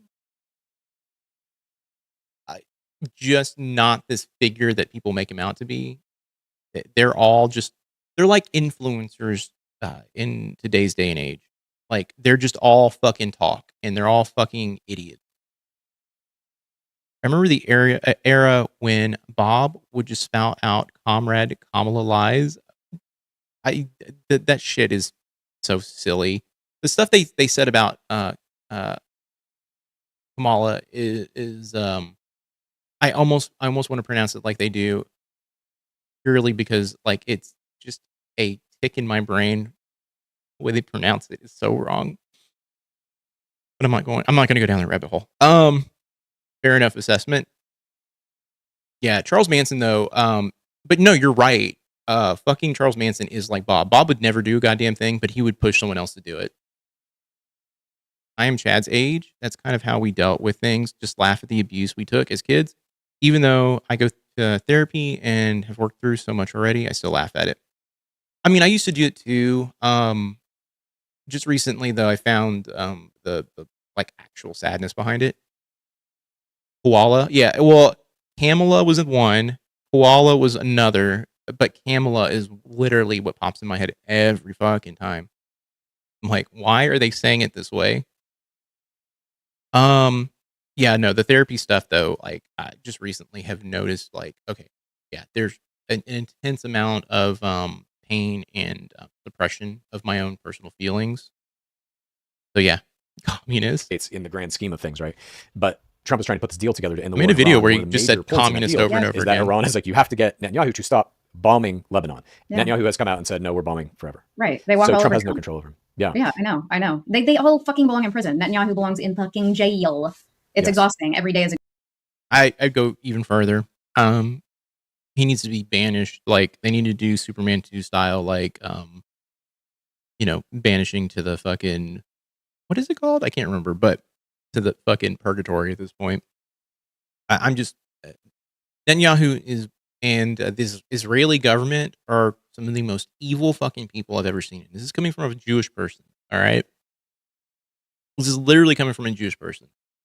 I fucking despise the shit that they do and the propaganda they push. I kind of want to see Haley play a caricature of right winger. So you just do Phantom Zone. Thank you. So you'd probably just try to pull a Hassan Piker, or what was it? Hank Pecker. It would just be like that. Yeah, she's too nice about the jam and prison stuff. Like, how about they go to a labor camp? It's exhausting. You just see like story after story, or like even down to fucking Jimmy Fallon having Conor McGregor on his show. I know. Fuck you. I agree. Okay. I'm going to say something. The reality is this. Jimmy Kimmel, Jimmy Fallon, all those motherfuckers will legitimately, and I hate to say it, are going to have people on. They're bought and sold by the company they work for. I'm sorry. Banish to the Phantom Zone. Hey, welcome in, Dragonfly. It's kind of like the celebrity culture where like you just fucking get away with anything. It's disgusting. Just ignore it. I don't pay attention to it. I don't give a shit. Never forget the organizations that later formed Israeli government bombed markets and hotels. Yeah, Crivens, I'm actually working on a video about AIPAC right now. I'm gonna try and film it next week. Any other politics, drama, Twitch YouTubers who would be good on necessary conversation? I would say Kyle Klinsky, but my problem is I think Kyle is very abrasive and it would not go well with a Mary Lou video. They need to have someone who is, oh my god, people brought up the mother who left MAGA. Like, I think that might be the best option, and just have a one-on-one with her and Mary Lou. Oh, Connor should not have been allowed in the country. They're against immigrants because of rape, but Connor's allowed here. Yeah, my stance on Conor McGregor is that the guy should be in prison. Looking forward to the AIPAC video. Yeah, I have a friend who is currently proofreading it. I'm trying to see if they'll be kind of like a writing partner, because we've talked politics in the past, but we'll see. We'll see.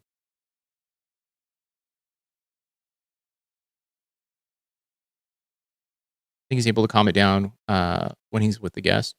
I personally think if they're trying to get Mary Lou to like see things outside of her little bubble, I don't think she's capable. I think she's a very narcissistic individual.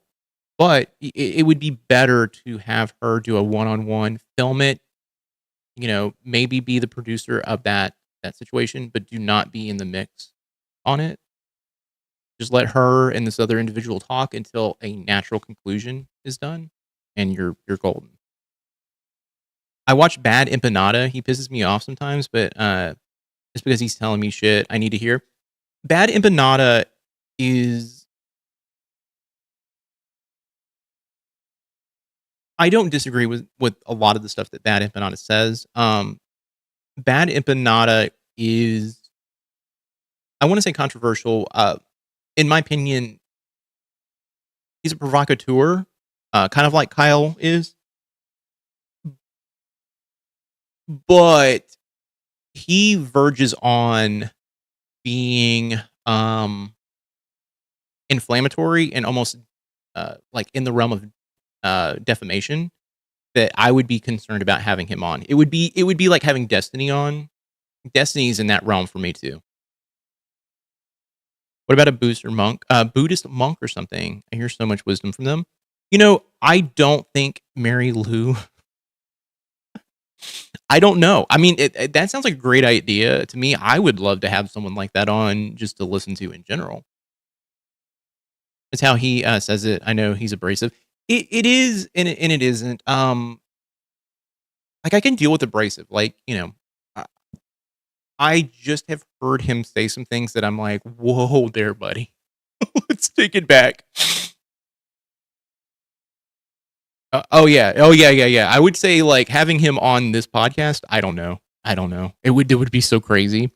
I was just saying I enjoy his videos on Palestine. I do too. I think his take on Palestine is fucking laser focused and good. My only issue that I have with him is I think he's pushed back on Hassan and been like, why don't you go to Palestine? I think he's done the Ethan Klein, why aren't you there sort of thing, but I digress. Problem is, Buddhists are easy for Christians to dismiss as weirdos. That, I think, is where my brain goes. Yeah, because Christians are so not weird, but yeah. No, you have to understand, they don't think they're weird. They think everyone else is weird. One of my best friends is a Buddhist nun. Yeah, I don't think ML could ever relate. I don't think ML is in that realm of being accepting of someone from another religion giving her quote unquote advice or wisdom. I just don't. It's just not that type of person. It's all gobbledygook to her.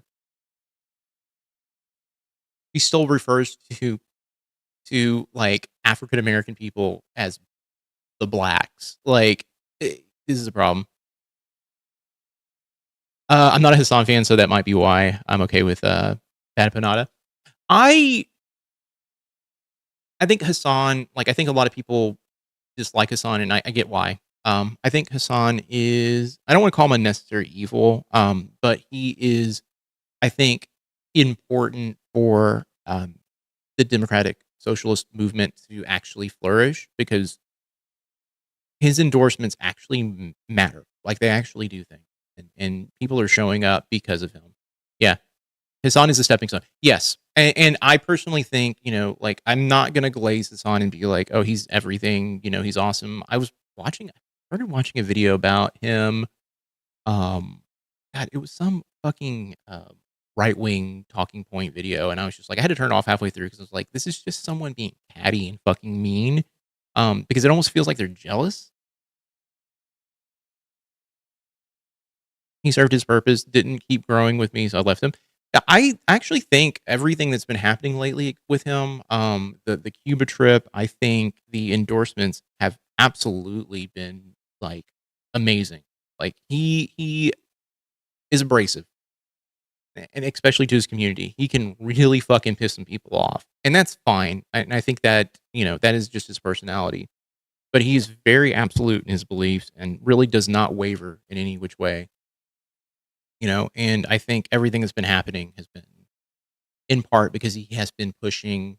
I think the Democratic National Convention that he got kicked out of was like that moment where everyone was all like, "What the fuck is going on here?" He actually exposed that whole fucking situation just because he was critical of Israel. Having kids watch Hassan is better than Fuentes or other edgelords. I agree, 100%. No more fucking. Almost said moist critical. Charlie's fine. I think Charlie's too much of a fence sitter, but it's whatever. No more Asmongold. Like, fucking Asmongold has radicalized way too many people, and he's fucking dumb. He's one of the dumbest fucking people I've ever had to listen to, and his talking points are out of the fucking right wing playbook of like, chud logic. It's so gross. Yeah, Hassan to me is really good, but sometimes he'll do/say something that reminds me that he is a Twitch streamer, which that's the thing is, though, when you stream as much as he does, I personally think you're opening yourself up to a fucking, you're opening yourself up to just slipping up. Literally, you're going to say something really dumb. And the people who hate you are going to stick to it, and they're going to hold on to that, and they're going to be like, look at this motherfucker. Crazy how much Chad does not know. He had no idea Cenk is Hassan's uncle. What? That's the stuff that blows my mind. He didn't know about the Destiny shit, which he was like, yeah, I watched a lot of Destiny clips. I'm like, how do you watch a lot of Destiny clips and not get Destiny Sex Pestiny related like bad content? Because I do. I opened up Iron Man and Wolverine in the pre-release. Did you open up anything good? My fucking 6-packs from pre-release were the worst fucking packs you could ever have. I had literally 13 of each color and 6 2-drops amongst the whole batch. And my like mana curve was like 3.5. It was really fucking bad. It doesn't bother Chad, that's why. That's the stuff that concerns me. That's the stuff that concerns me. Because to me, Destiny has always been that person who I've watched and I've been like, oh, interesting. The more you watch and the more you realize like he's not paying attention to anything that's going on around him. And he just has like these talking points that he just lashes onto. This is why I don't like debate culture. I fucking hate it. Because it just doesn't serve anything. It doesn't serve anything. There's no substance behind it. It's who can win and how do you win an argument. But yeah, I won. Okay, so I had played 5 matches, by the way, for pre-release. I won 1. I tied 1, and I lost 3. And I'm at a point where I'm like, bro, I'm terrible at pre-release. I'm okay at draft now. I've been practicing draft. I did last night. I played Arena until I don't even want to talk about how long I played Arena for. No, I kind of suck at draft too. I just suck in general. I can do constructed, I think, fine. But... Yeah, I agree. But the flip side of it is what? Like, Jimmy Fallon is not booking Conor McGregor. That's his network, NBC, who is okay. So he kind of said what I said. I personally don't even care. I don't watch any of the talking heads, especially the comedian talking heads outside of Jon Stewart, because I believe I personally believe that Jon Stewart actually believes, the stuff that he's saying. Jimmy Kimmel, I'm like, he's part of the Democratic sort of like, party. He pushes for, he goes for the easy shit, and really doesn't talk about all the stuff that needs to be talked about. Colbert was more kind of, I think, the person who I look at and I'm like, yeah, he's ruffling feathers, and he may be, in my opinion, a little feckless, but at least he's pushing back about certain things. I did terrible in pre-release, but I was on an insane 10-person win streak. Fuck, congrats. Jimmy Kimmel's a creep, in my opinion. Yeah, the blackface stuff was not good.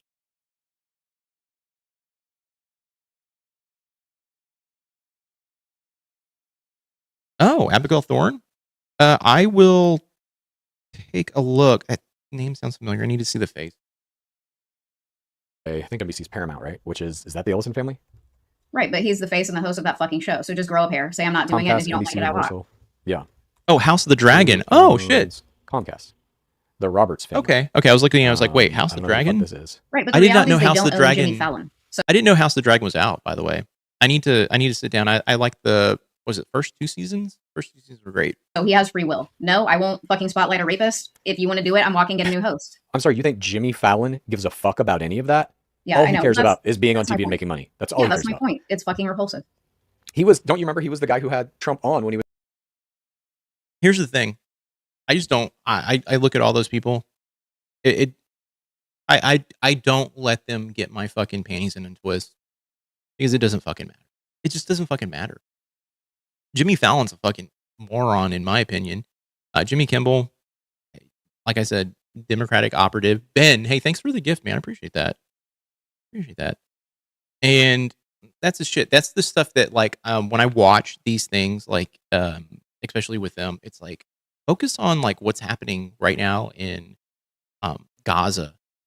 Focus on what Israel's doing in Lebanon, and like stay on that. Like, that's the shit that really fucking matters. Philosophy Tube on YouTube. He was okay. I need to pull them up messed up his hair because big joke. yeah, it's repulsive. Have you heard about all the Bill Pulte stuff? The new Intel chief. Mm-mm. He's coming in, and Trump is basically just like, fire anybody in the intelligence community and everybody, unless they're Trump loyalists. So he's doing that now, like today. Perfect. Basically, it's starting. Essentially hollowing out the entire intelligence community in the United States, which is going to make us much less safe, which is going to make all of our... Let me, I'm going to pull them up real quick, and I'm going to just subscribe to them on my main YouTube feed, because they seem, just kind of looking over it, they seem very interesting. Things we're doing overseas, we're going to be way worse at them. And it's all just so that he can get rid of people who might investigate him, people who might not be loyalists in all of these institutions. What do you think, I guess, the lasting effect of this will be? Let me see if I can actually find if he's fired yet. Hello? What do you think? What do you Getting think? rid of all of your intelligence officials? Yeah. That's scary. I mean, like, mom's always the border. Fuck the border. They're going to be like Song of Fire and Ice. Are going to be able to like actually come over here and fuck Fire and Blood is the book. That's really scary. Because we're also like the security at airports and shit has lessened, TSA and all that. People don't want to like, it's actually getting really scary. So, this idea that, he's making America great again and he closed the borders and it's safe. This is actively making us less safe. Yeah, I agree. I'm looking at this thing. This is from 18 hours. Yeah. Finding the Trump Kimmel interview from 2016 is actually pretty difficult. Just saying. I mean, especially in this situation that we're currently in, where they're in office, it's going to be just impossible. What does hollowing out the CIA do? Look, I mean, Central Intelligence Agency and hollowing out the NSA would just basically make it a carte blanche. They're probably going to just use AI to start tracking people, which I have a massive concern with. So I think they look at them as all as expendable at this point. They're just like, hey, let's just get the bodies out of here, and we'll use Grok and whatever other open AI bullshit to manage all that shit, because they believe that's going to be the best way to do it. They're already doing that to manage how they do missiles in other, firing missiles into other countries. That's why we hit the school in Iran. It's that bullshit. Hours ago on CNN, Bill Pulte has fired 6 political appointees put in place by Tulsi Gabbard and removed dozens of career intelligence officials across multiple agencies. Yeah, and SWAT cameras will be used. He doesn't give a fuck. And it's no just one to holds like him suck accountable. Trump's dick. Yeah. What's that? No one's ever holding him accountable for anything. For Right. anything. I agree. And this is why I feel like the two-party system is obviously. I mean, I personally believe that the NSA and CIA have done good things and bad things. I'm not the biggest fan of spying on people. So, that's my kind of take. But at the same time, like, you have to do certain things to protect people. I get it. National security is important. But yeah. They should do investigation on Trump and his regime. They will bring in a new crew, right? No. Unless we get a Democratic president, which I think, if it's a person who's going to do the right thing, they're going to reverse everything from the Trump era and then go ham by like packing the Supreme Court and all that shit. We have a CIA governor right now. I know. You're talking. You're preaching to the choir. They're already doing. I mean, look. I personally don't trust anything that is happening right now. It's all under the guise of like we're saving the United States money. We're trying to eliminate the prying eyes into your. It's they're still doing it and they're probably doing it more. It's not Kimmel. Oh, it's Fallon. 2016, where he ruffled his hair. Yeah, that was it. It was bad. Obviously broken. It doesn't work because we're sitting in this position now where Trump, no one likes what Trump is doing. Even most of the Republicans, like they just signed the War Powers Act against him. There were 4 Republicans that broke ranks and said, yes, we have to do this to try and end this war in Iran. That's going to go to his desk and he's going to fucking veto it. And that'll be that. And no one cares. Nobody's doing anything about the fucking insider trading. Nobody's doing anything about this ongoing war that's costing fucking billions of dollars every day. Nobody's doing shit. Not even the Democrats. Hey. Dad, are you watching the stream? Are you watching the stream? I've been screaming about this for like the last couple of weeks. No, I mean, I'm pretty sure he probably believes what I believe, which is like, hey, the fucking Democratic Party is just fucking full of bullshit. It's bullshit at this point. They're all in on the con, all of it. Right, Chad surprised me this time. I was like, wait, what? Typically, they focus on Trump dying and shit, and I'm like, yeah, Trump is always fucking dying. Like, that's all I hear all the fucking time. Cool, Trump's dying. Cool, Trump's been dying since 2018. Call me when he's dead.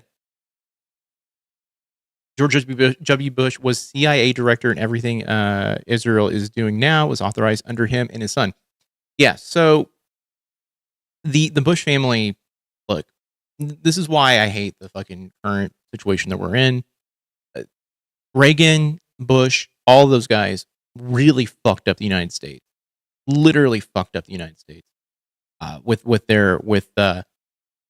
essentially their push towards monitoring the entire country, and then also pushing the agenda for the billionaire class to come in Israel. Yeah, the entire time Gen X has been alive, we've been playing with Israel like this.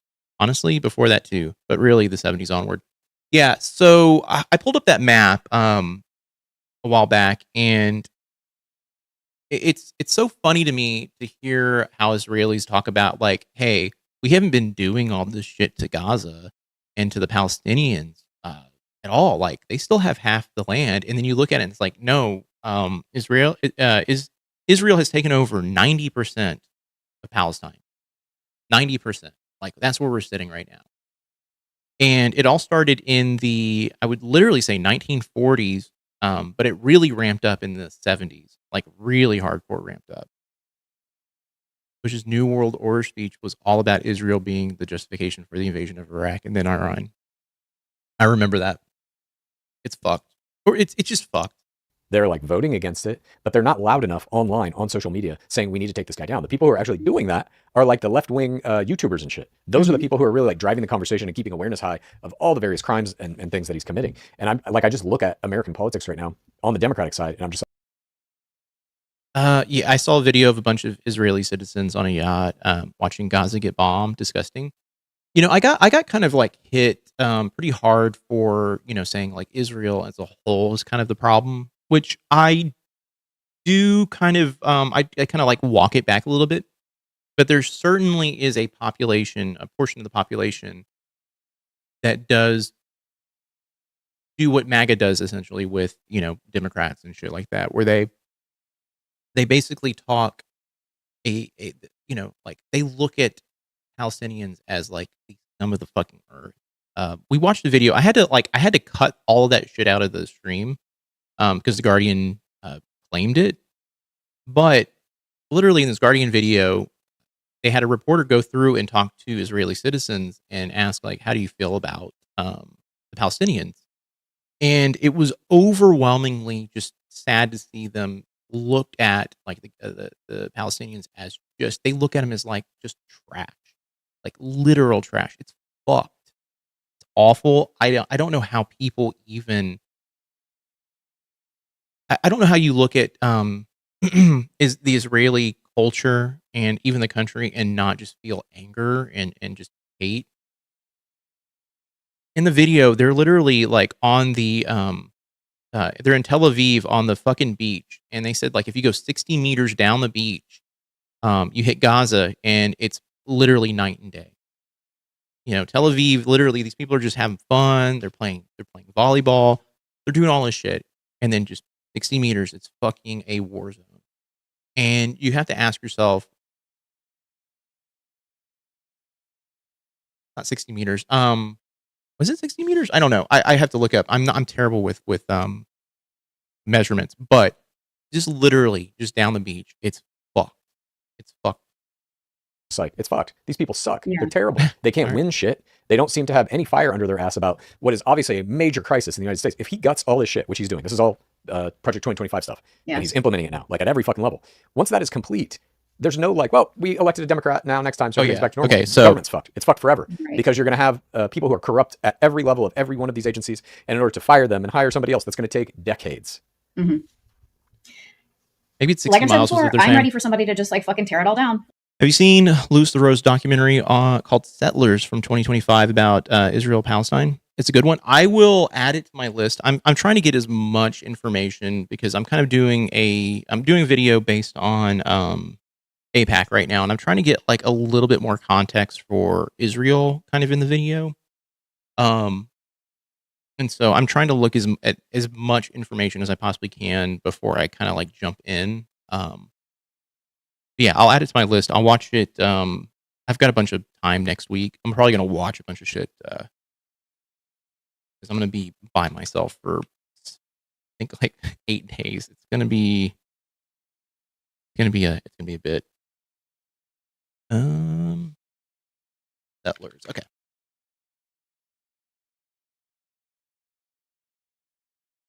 I also might be adding an extra stream in. I don't know if I'm gonna do it. Let's start from the ground. I don't know. I don't know if I'm going to do it Sunday night and maybe Monday, or if I'm going to do Monday, Wednesday, and Thursday. I don't know, but I'm going to do a night stream for Wednesday. So we'll watch the newest episode the moment it comes out. Okay, but also you're saying that. Take me through the steps of that. How does that work? I don't know. Let's say tomorrow somebody gets elected as president that says, I'm tearing it all down. We're starting a new system. How does that start? How does that look like to you? You're going to have to fire everybody, like you said. You're going to have to fire everybody. Okay. And I also want everybody like going to trial. Anyone who had anything to do with the last fucking 2 years of this administration, you all go to trial and you all go to fucking prison. Wishful thinking. Wishful thinking. I would love for that to happen too. That's why I say like I need Trump to be alive so he can just see everything unravel. That's if we get a Democratic president and one that's going to do the right thing. And then I need the things that I need is literally stripping the Trump family of just everything.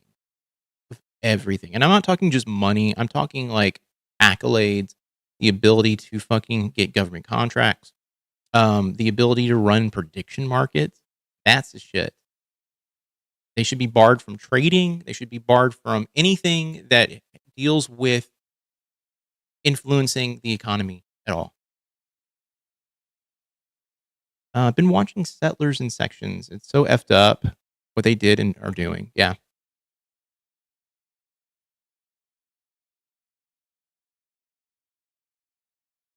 Yeah, I don't want Trump to die in office.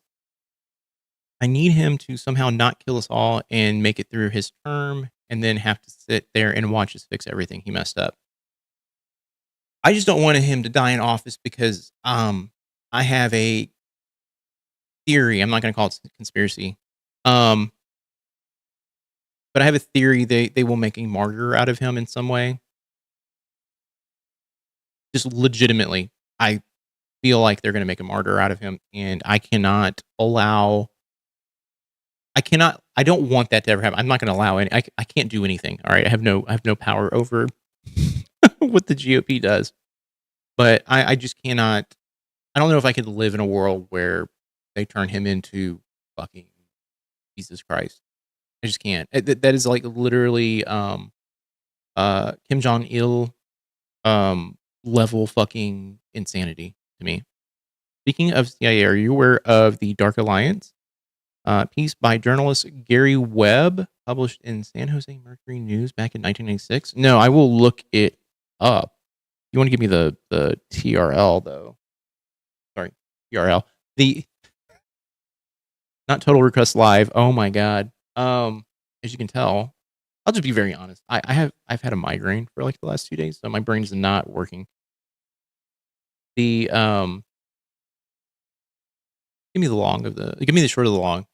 Here we go. I'm pulling up the article though. TLDR. Thank you. Fucking. But who's gonna? I said it and I went, "What the fuck is wrong with me?" So hang on though. So you all go to trial, you all go to prison, right? Yeah. Who's gonna pass that judgment?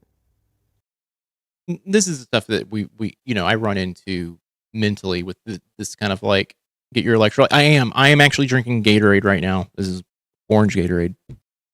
I am I've taken my sumatriptan and getting caffeine and Gatorade in my system right now. So I've kind of gone through this thought exercise, and it's not going to happen at all in any way that's going to be satisfying. None of it is. That's the reality. Like, it's just not. Trump and his kids are going to get through this. If he lives, and if he is impeached or whatever, they're going to live through it, and they'll have a shit ton of money. They'll be on their own little private island, and we will just fucking hear about this Epstein 2.0 like 2 decades from now.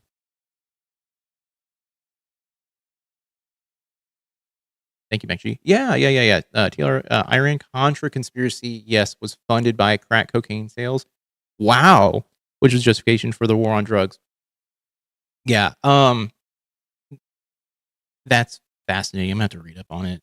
Wow. I'm going to have to, like, this is probably going to turn into a bigger video now that I'm thinking about it. We'll figure it out. What do you mean? Because there is no government anymore? What court are you going to go to that doesn't have a Trump-appointed judge? Or what? Eventually, this thing might get appealed. I mean, do the right thing. Scrub the court. Get rid of the judges who are voting against law and shit like that. Get rid of those guys because they cannot be trusted.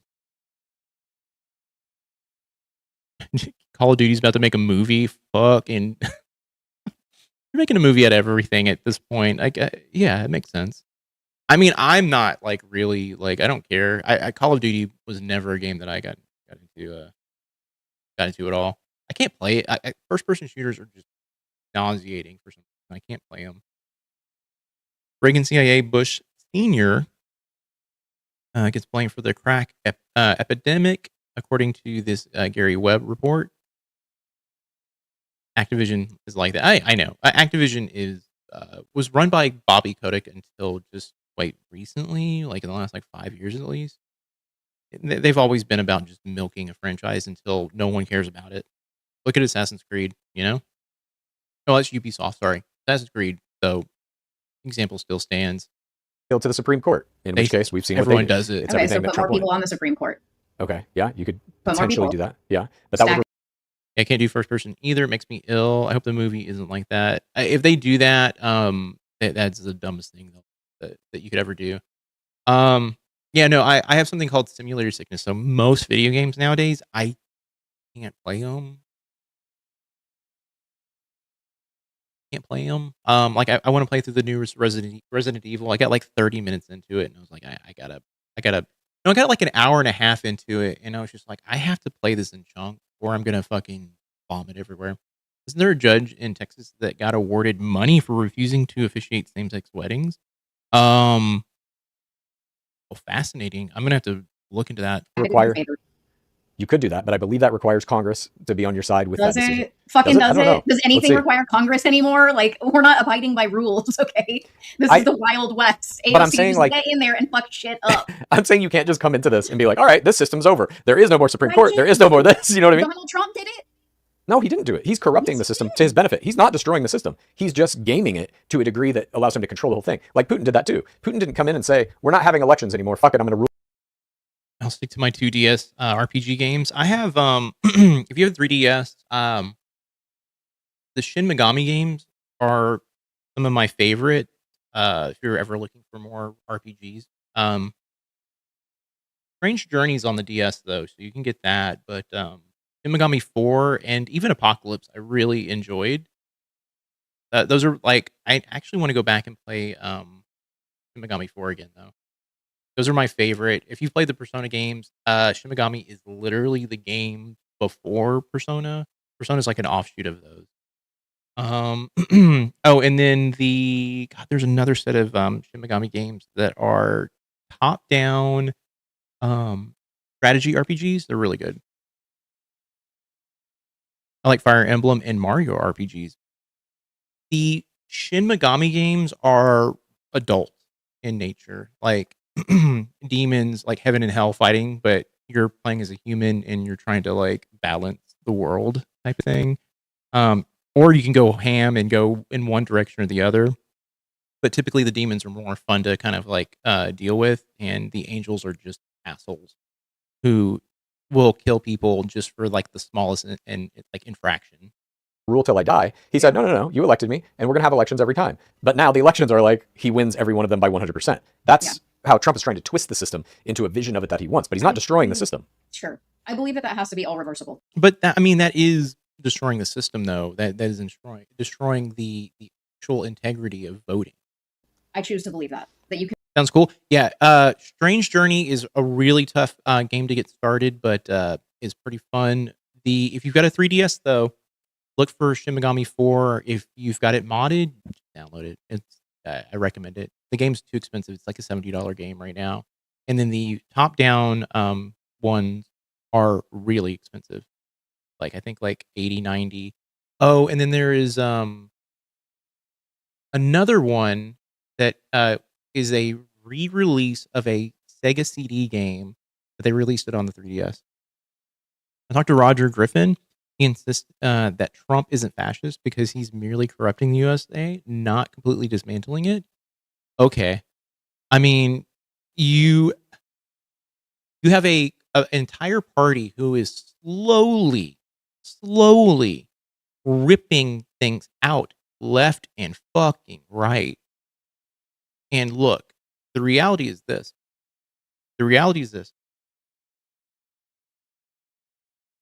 This is not even slow moving. This is happening fast.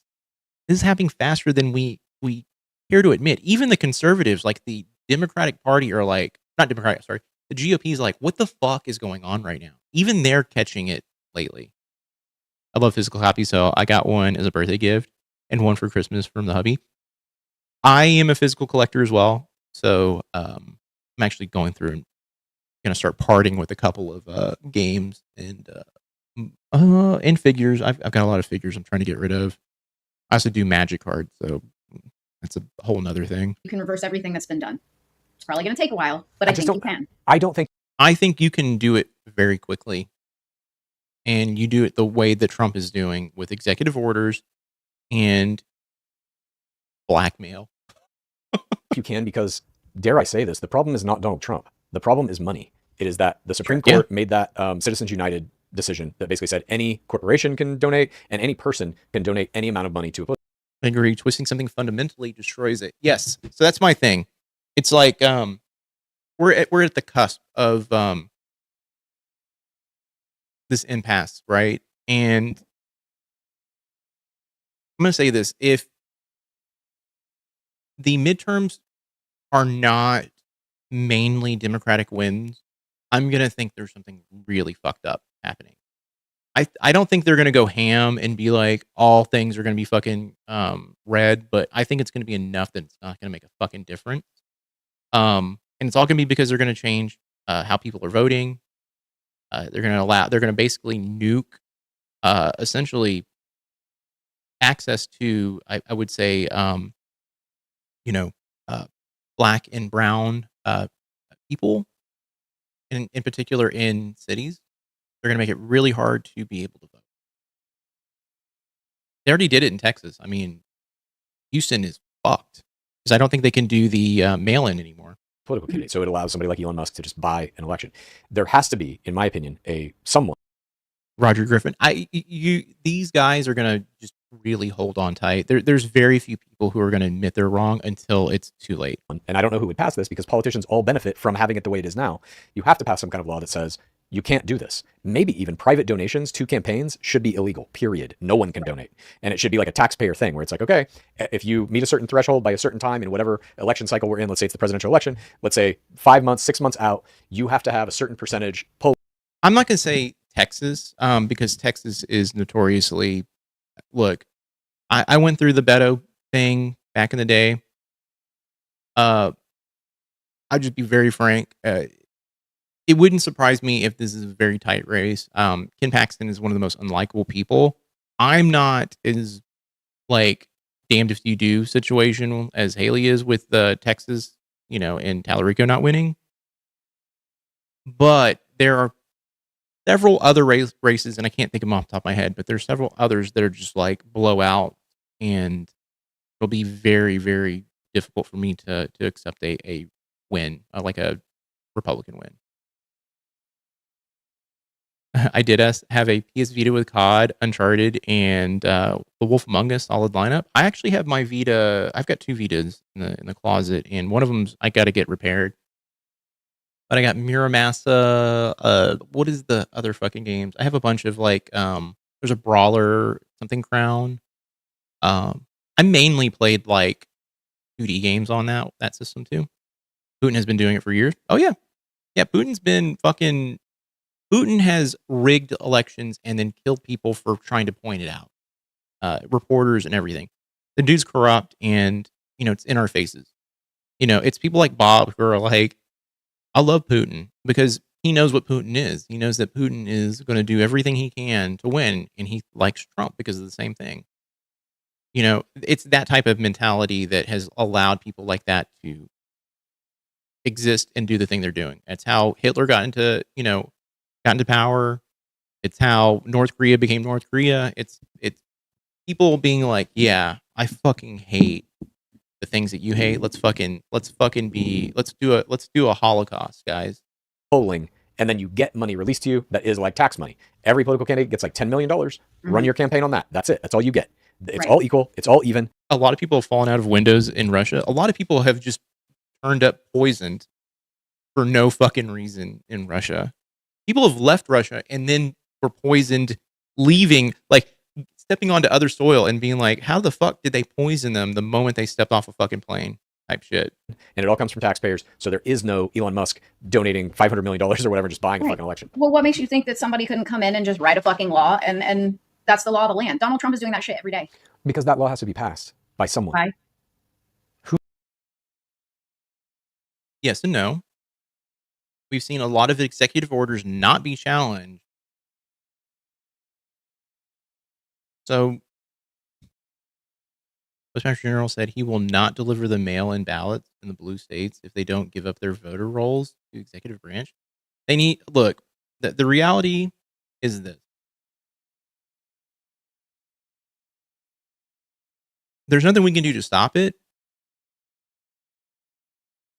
Congress could do something about it. Congress could be like, hey, let's get this fucking guy out of here. But they're not. The Democratic Party, I think there's like a handful of people in the Democratic Party who are like legitimately trying to push for things. Like Ro Khanna is one of them. Thomas Massey, even though he's a conservative, has been fucking hanging out with the with Ro Khanna lately. I feel like Ro Khanna is like rubbing off on him just not a lot, just a tiny bit. By all of his cronies. Yeah, no, but I'm saying, first of all, what politician is going to ever write that law? They benefit from having it the way it is now, so they can make. But yeah, the Congress has to do something about it, and I do this right now. I'm like, I go to that place in the back of my head where it's all like, I want to put the energy out in the universe. Let's make it happen. Let's make this change happen. But I don't know. It's just, make millions of dollars on their campaigns. Yeah, I don't know. I don't fucking know the answer, dog. I'm not in. That's why I'm not a fucking politician. I agree with her here. But I just wanted to go back to the way it was. You know, like Obama era was good enough for me. No. Mm-mm. No. Nope. Radicalized way too many people. Radicalized way too many fucking people. And Obama did a lot of shit that was not good, especially with drones, that I would have a hard time justifying. In the 80s, used to play an Avalon Hill board game about Russia, the Russian government, called Kremlin. The goal was to be president for 3 years without dying of old age, being poisoned, or sent to the gulag. It was pretty fun. That sounds actually kind of great. I'm going to go vote in person. I am too. It wasn't perfect, but it was like, can we just get back to that? You know, where we weren't fucking starving in the streets and getting ready to like civil war out here. It's like exhausting. I wake up tired every day just from the news stories that exist. People being arrested for like nothing. Yeah, the Obama era BS, and he is a war criminal too. We don't need to go back to anywhere. I personally think that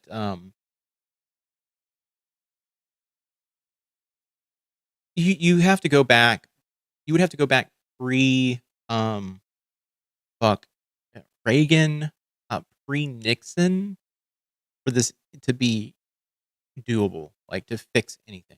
And it's going to take someone coming in now and just being like, I'm wiping the slate clean. We're going to redo all the tax laws. I'm going to be pushing people in Congress to do that. I'm going to be on TV every day pointing out who's not letting this happen. And, I'm going to do what Trump did. Exactly what Trump did, but I'm going to do it in a way that is concise and to the point, and not me falling asleep in whatever. I'm not going to give the right, the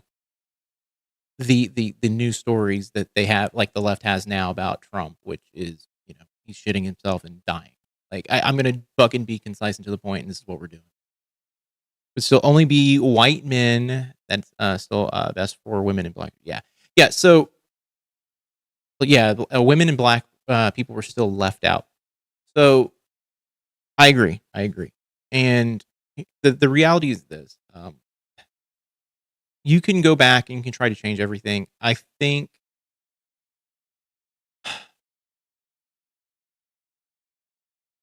that would be the starting point if I were to ever have a time machine. Be like, let's prevent, Nixon from getting into office. Let's prevent all that shit. And, but the reality is this, like, we live in this age now. There's no such thing as a fucking time machine. And how do you fix it now? I don't know. I just don't know. Forward to better for all. Yeah. Russia, Saudi Arabia, PRK, Israel are now our closest allies under the GOP. It's insane. Yeah. You go back and you would think that would be just a foreign concept. It's not. I dropped my ballot in the Dropbox. Go Julie Gonzalez. Yeah, fuck yeah. Nothing. Touching water at the White House. That Kids are in concentration camps. Like this is fucking insane. I agree. The reflecting poll to me is kind of like, it's at the apex of insanity. I don't know if you saw that video clip. There's reporters asking. Colorado State Senator. I had to look them up. I was like, okay, wait, where are they at? It's like a press conference in the White House. He's sitting at the desk, Oval Office, and the reporter's asking him about the reflecting pool. And he's like, well, somebody came in, they cut a 300. The dark irony when Obama was with Mondani reading books about school buses to children. Here's the thing about Obama. And I am someone who looks at the Obama years Obama was in office as a damned if you do, damned if you don't kind of situation. I do not like the drone attacks. I think that was the most horrendous thing you could do. But you have to admit that Obama is a charismatic individual, and he brings people, uh, out of their houses and into voting. Like the voting booths. That's just who he is. He's a very charismatic individual. That's the only thing I like about Obama, is that he seems like a very smart guy and he says the right thing. Do I believe everything that he's saying? No, I don't. That's the thing. Putin has been bitter since the late 80s. There's an article titled "The Day Moscow Was Silent," written by Sash Bish. Bisset? Is it Bisset? Talks about when Putin was in Dresden in the KGB. Yeah, I heard him being a KGB agent really fucking radicalized him too. What do you think about RAM and HD hard drives no longer following the trajectory of them getting cheaper year over year for 25 years? AI has fundamentally changed the market, and apparently there will no longer be an entry-level PC segment. I think it's indicative of what's happening right now. There's going to be a growing gap in allowing people to get access to the internet, and it's going to be a luxury, and it's under the guise of like building data centers. The reality is this: there are ways they could be cutting down on the amount of resources they're using. They don't want to cut down on that shit. There's like a group right now that's been trying to push ethical AI for a while, and it's not taken hold. And personally, I think it's all kind of, it's not bullshit, but it's for the betterment of the billionaire class. It just literally is. He also wasn't for LGBTQ until he was forced to be. Obama had a lot of issues. I'm glad he brought more together. I just wish he had done better. And he bailed the banks out. Yeah, that's the other issue I have with him too. Yeah, he bailed the banks out, which was like great. The positives, legitimately are like he did try to do some form of healthcare. Was it enough? No. I think he should have gone harder. I think it should have been universal. But you can also blame the GOP. The GOP did not fucking want that to happen. I don't know Obama was my first president I could vote for, and he disappointed me so much. I don't think there has been a president I voted for since like I voted against Bush in 2004. I don't think there's been anyone that I've looked at and been like, yeah, this guy's my guy. Obama positioned himself as a centrist in an attempt to reconcile the partisan divide. This threatened the GOP, terrified them, and Gingrich Rove did everything everything to radicalize the right. That's the other problem too with the current crop of like Democratic primary candidates right now, like Gavin Newsom. He's going to be pushing. He's going to be doing the same thing Obama did. We're going to go to the center and try to make everything kind of like I'm going to meet everyone in the middle. I'm going to try and do everything for both sides. Reality is this: the right does not deserve that kind of attention at all. They do not deserve to be placated in any fucking way. They don't. And I would say that the poll numbers show that not a lot of people like Trump. What they need to be doing is saying, hey, we're going to fix all of these things that are going on. We're going to fucking, be a populist candidate. We're going to try and get more money into jobs. We're going to try and make sure people can actually afford to buy a home. Do these things, like those are the big things that are going to get like the normies to vote for you. Not this like, oh, let me fucking dance between being, like I'm in the middle, guys. I can do everything. The night of Obama's first inauguration, the right got together to plan how to work against him, not with him. Yeah, I believe that. I believe that 100%. I really hope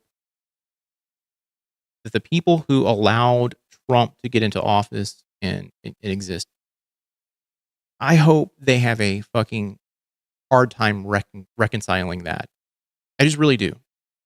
Because this dude's a fucking idiot. And he's systematically destroying the country.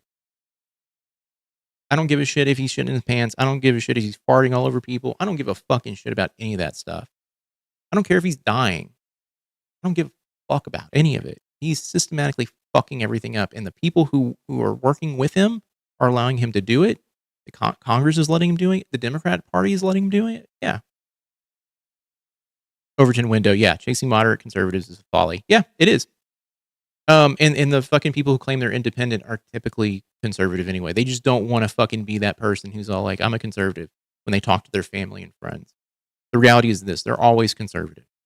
The fucking people sitting in the middle are always conservative. I'm just going to say it. Co-ops. Yeah. They're the people who are just pussy. They're too pussy to say that they're conservative. They're just massive idiots and pussies. Like, just back it up.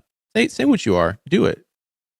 Foot gash. Meanwhile, there's video of him from right before they started this project saying that the sealant they're using is so tough, a knife can't even cut it. He literally says that. Now he's saying somebody cut it with a box cutter 300 feet. There's no security camera. So many people say he's not a perfect person, but he's doing things I want and ignoring how he's fucking up other things at the same time. Well, it should go to show you that, you know, the media right now is focusing on the reflecting pool, right? And not focusing on the fact that the markets and are all over the fucking place. One day, hardcore down, the next up, you know, and it's this like juggling act of like, what the fuck is happening there?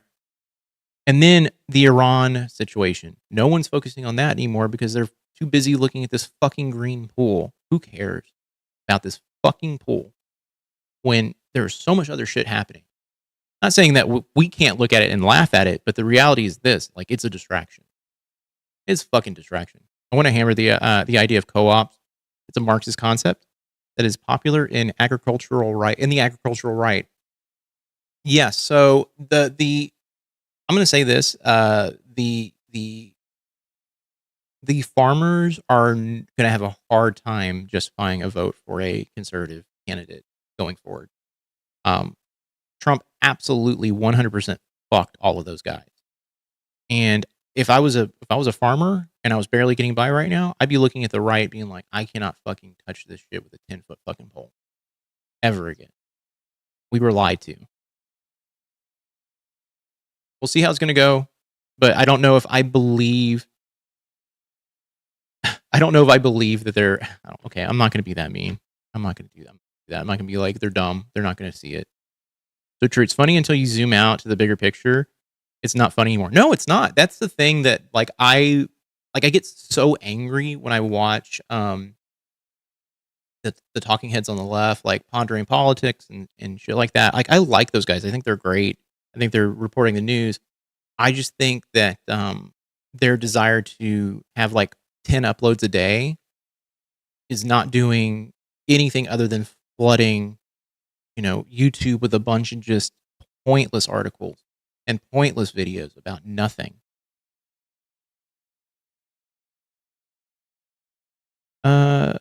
Yeah, no one's saying anything on the fact that we have 2 weeks of oil left in our reserves and the oil in the main pipeline is down to a sludge. I didn't even know that. See, and that's the shit that will never get reported until it's too late. When gas prices go up, you know, another $2. So this reporter off camera is like, do you have proof of that? And he's like, well, there's a 300-foot gash in the middle of the pool. I think that's proof enough. And they're like, yeah, but is there a video or anything? There are surveillance cameras on the, hey, the pool what's up, 24 Abel? hours a day. Yeah. Even like the claim that Democrats are like crazy and dumping tons of fertilizer into stuff. Or Albie. Sorry, Albie. I'm dyslexic, so I'm going to fucking get that all fucked up. All of this would be on video. But he just keeps maintaining. He's like, no, he's a radical left lunatic, blah, blah, blah, blah, blah, blah, blah. And so he's openly lying. He's openly saying this fucking insane shit. And you have every politician who is on his side doing nothing about that. He's like openly lying, committing crimes, doing all this heinous shit. No one is stopping him. So I don't know, like, you know, you're saying you would tear the system apart or whatever, or start from zero. But it's like, the reason he's able to do this shit is all money. That's it. Sure. But all of those people, all the politicians, like, benefiting from all of this. Are you from Italy? Well, welcome in. I'm in Texas. There's a lot of folks actually on the YouTube channel actually hanging out too. So if you see me talking to people who are not in the chat, it's because I'm to the other chat at the moment. I want them all on trial. They are all criminals. I get it. So, but how does that happen? You come in, let's say you're elected president tomorrow. You come in. Yeah. You now have to govern over not just America, but Congress, the Senate. Government. Those people, you can't just say, I'm firing all the senators. Those people are elected by their constituents. You can't get rid of them. So they're there. How do you deal with that? You're like, I want them all in jail. Well, their constituents don't. They voted them into office. You can certainly start an investigation just because. See,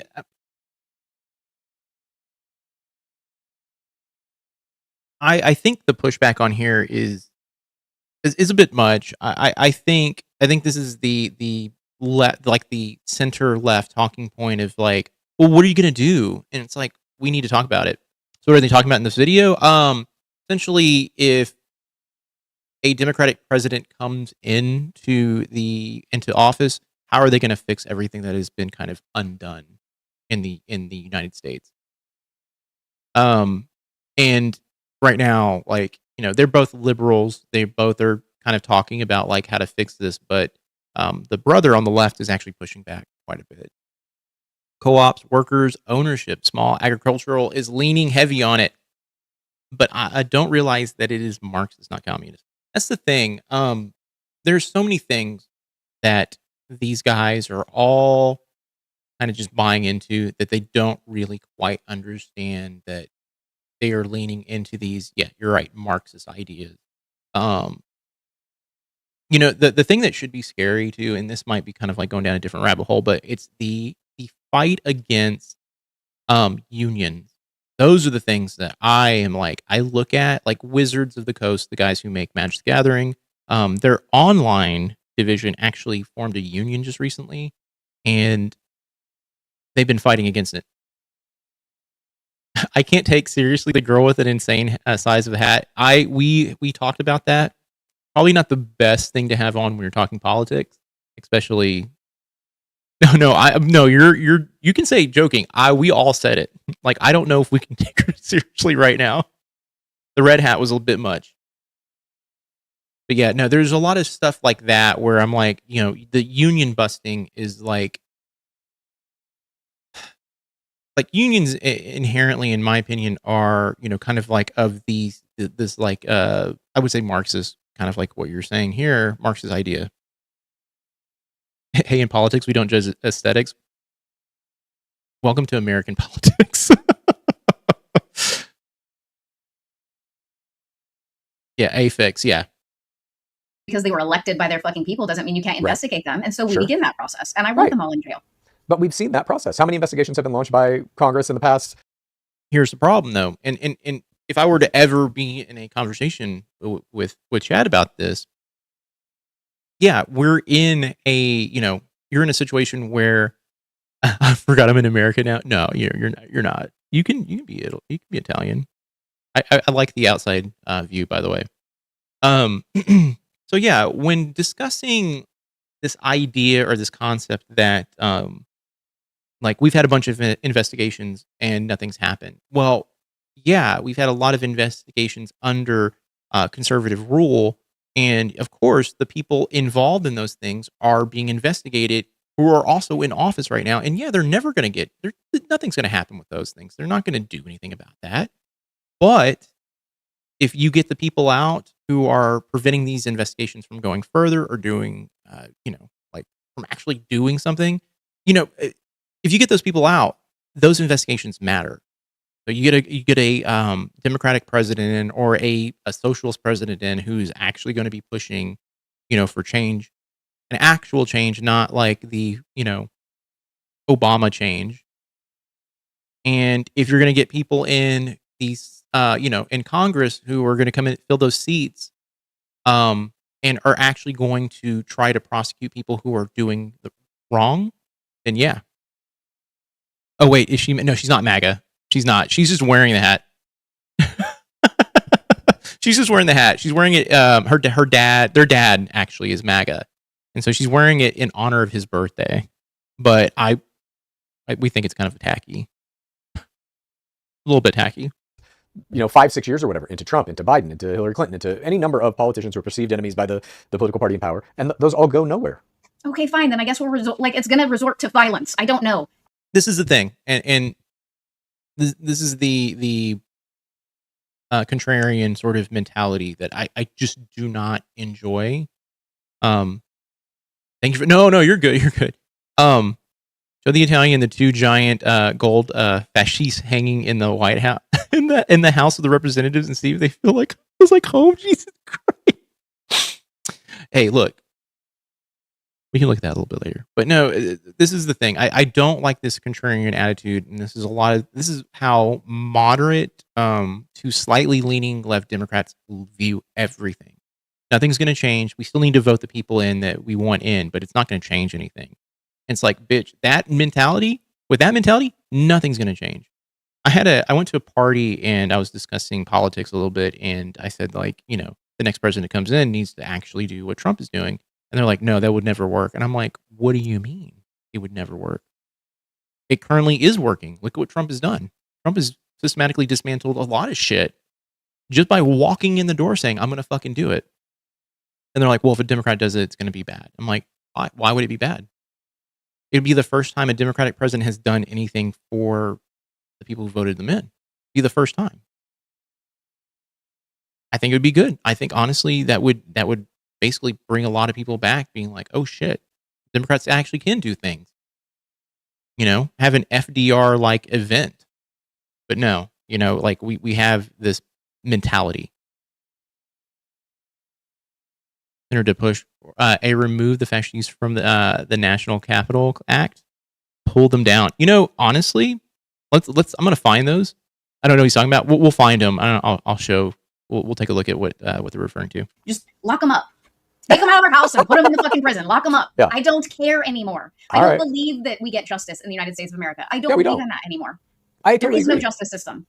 Correct. It is all 100% corrupted by money. I think the only way out of this is to get money out of politics fucking completely and absolutely. There should be no lobbyists. That should not be able to exist. Right. Is he watching the stream?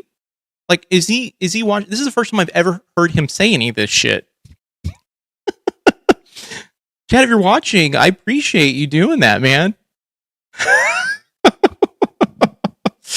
I appreciate you, but this is like the first time I've actually heard him say anything kind of in the realm of this. Look, I'm pretty sure he believes this. But I'm gonna take it as he's watching. Yeah. Fascinating.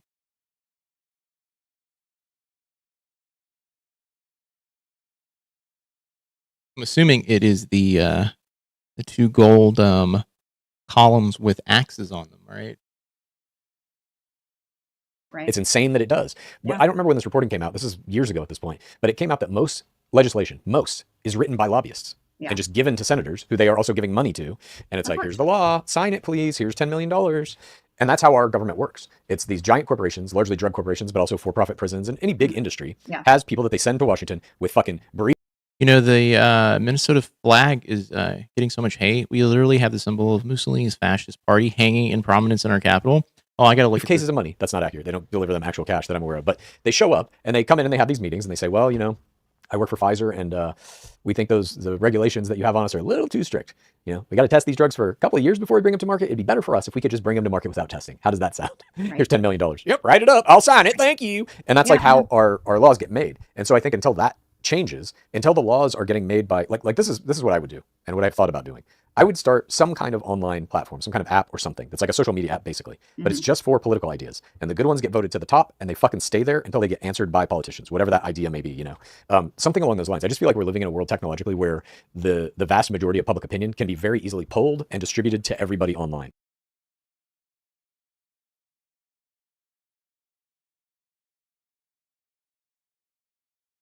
Hell, Eisenhower would be a Democrat in today's world? Yeah, he would. Yeah, I saw the two. Here's the Minnesota flag, by the way. So this is the old one, and this is the new one. That's the symbol of Mussolini's fascist party. Hold on, let me pull it up too. We can look at it side by side. But okay. So don't get it. We'll take a look. We'll take a look. So Mussolini was an Italian fascist, and we'll do a side by side comparison. So yeah, You don't know? You don't know the symbol? Oh, okay, yeah. So here's the old one, and here's the new one. I actually think the new one, kind of is fine. I don't see what the fucking problem with it is. This one over here, if you asked me to draw it as a child, I'd be like, the fuck? I don't know. A bunch of garbage in the center of this. This one, I could draw it. The somewhat Star of David situation going on here, I'm kind of, it's not Star David, but in the realm of being like, what? What is this? I don't know how I feel about it. I just don't know how I feel about that piece. The rest of it, fine. Not that big of a deal. All right, so I'm going to pull up the podcast.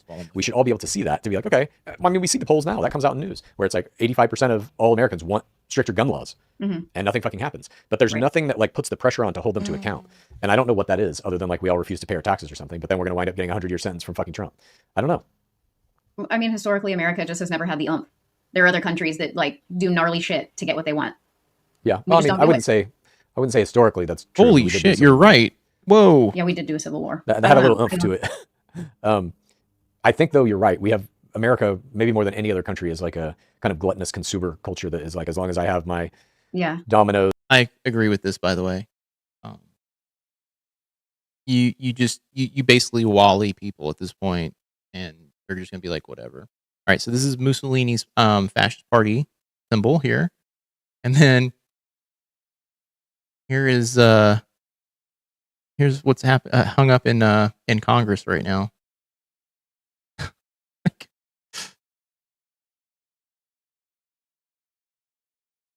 Maybe it was only legend. No, they I have an article pulled up here, but just people get butthurt in the United States.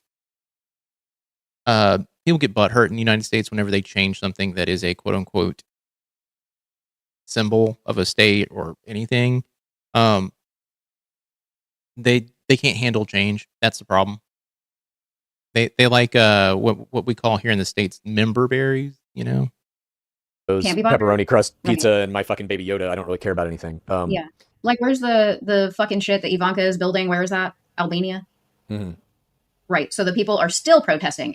Is this something new they have hung up? Are you talking about the flag, or are you talking about I believe in the wait, where? Okay. The forest was shrinking, but the trees kept voting for the axe because they thought it would its wooden handle made it one of them. Oh, that's actually kind of awesome. My opinion, Trump is worse than Mussolini. I have that word blocked, but I agree. I think that's been up for a very long time. For a very long time. I'll get the exact and like pushing over the construction vehicles and shit. Like, I saw that. We would never, you know. Well, because like, you get killed. Reflecting pool. Because you get killed. Yeah. If you are even in a car now around an ICE officer or a cop, you might get killed. They might shoot your 1-year-old baby with no repercussion. None of the. That's actually. I don't know about the 1-year-old baby one yet. That one's still being investigated. Who knows where that's going to wind up? But the cops, the ICE agents that killed Alex Preddy and Renee Good, nothing happened to them. Right. To my knowledge, that I'm aware of anyway. Right. And so that sends the message that's like, you know, these thugs, Trump's SS basically can do whatever the fuck they want. But, you know, like in these other countries, I don't know about all their gun laws, but we all have guns, lots of them. Yep. So, I mean, that's a huge difference. I don't know. House of Representatives. I was like, against the government, and that's what I'm reading this article. Just like I'm like skimming it, and I'm like, what are they talking about inside the actual White House? I knew this was in. I didn't know which one. If it was in the Senate or the House of Reps. I have a hard time viewing both areas and being like, I can't tell the difference. Fascists is where the term fascist comes from. Yeah. But I'm looking right now. They're talking about the White House also having some form of it as well. I'm just skimming this article, though. So I could be very, very reading it very, very wrong. And very well known to do.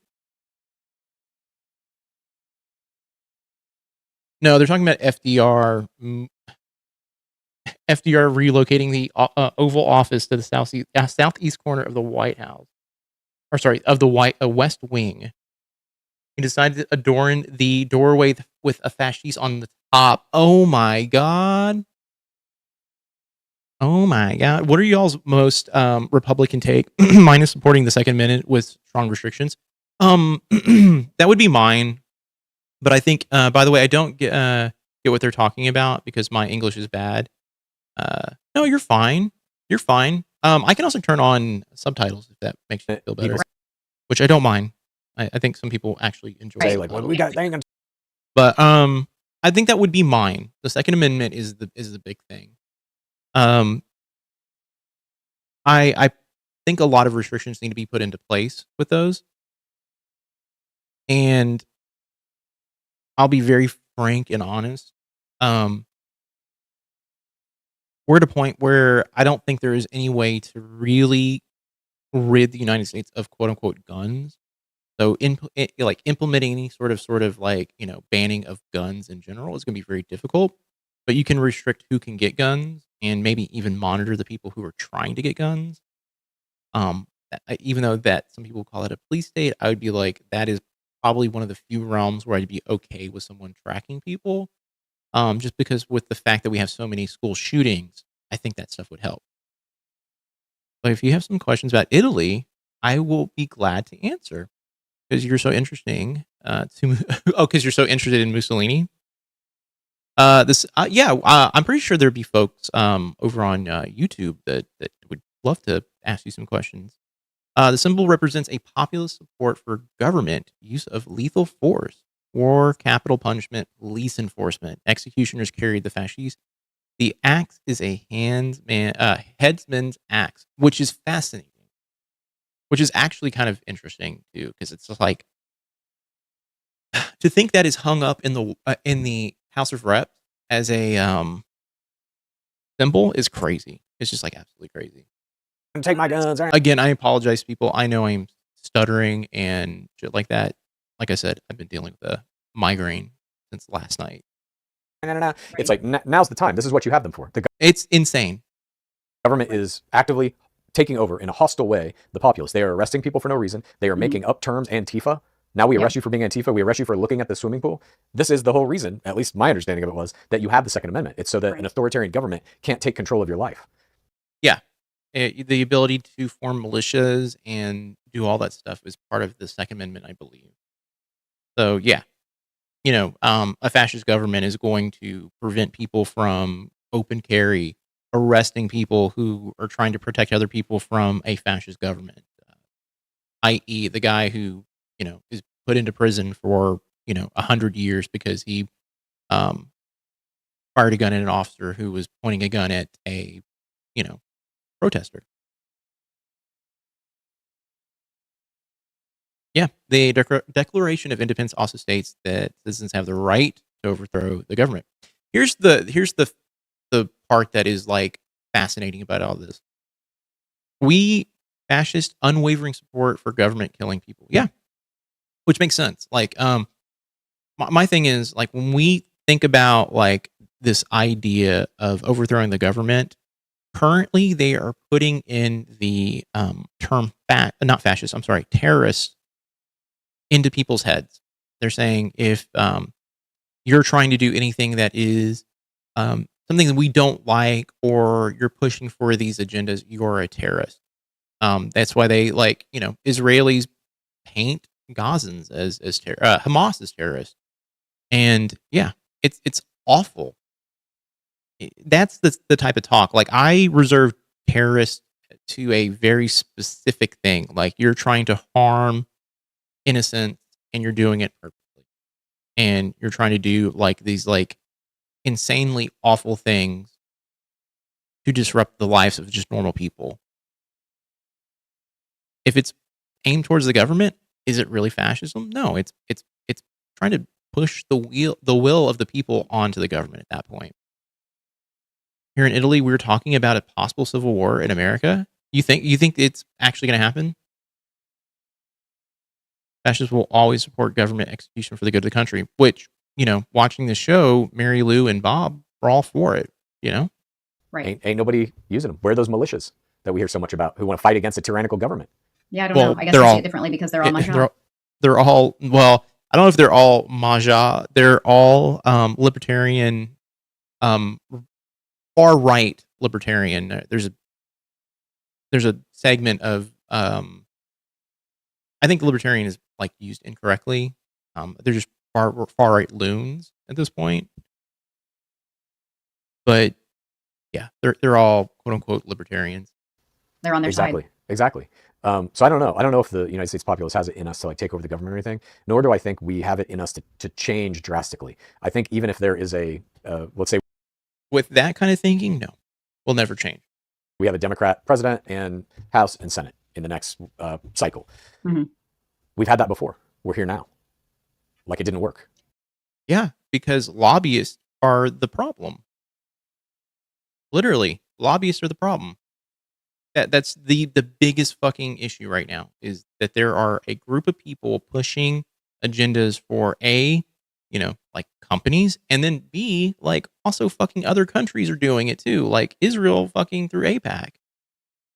In Italy, who do you think the civil war is going to be between, such as right versus left or people versus government? That's actually a good question. I have no faith that it will in the next iteration, because there are some good foundations suggesting a chance for civil war in America, but it's like speech about a chance, not a certainty. Yeah, I mean, there's been talks, I would say, over the last like year, and especially with the ramping up of the, I would say, the divide between the uber rich and the middle class, and even the even the people who are below middle class. With that divide growing, people are going to start starving. It's going to be a bad fucking situation all around. I think my belief has always been, once people start starving, that's when they get desperate, and that's when things start to happen. I think that is going to be a motivating factor in a lot of things. When it can become too hard to fucking live and to own a home, have like actual shelter, that's when shit's going to change.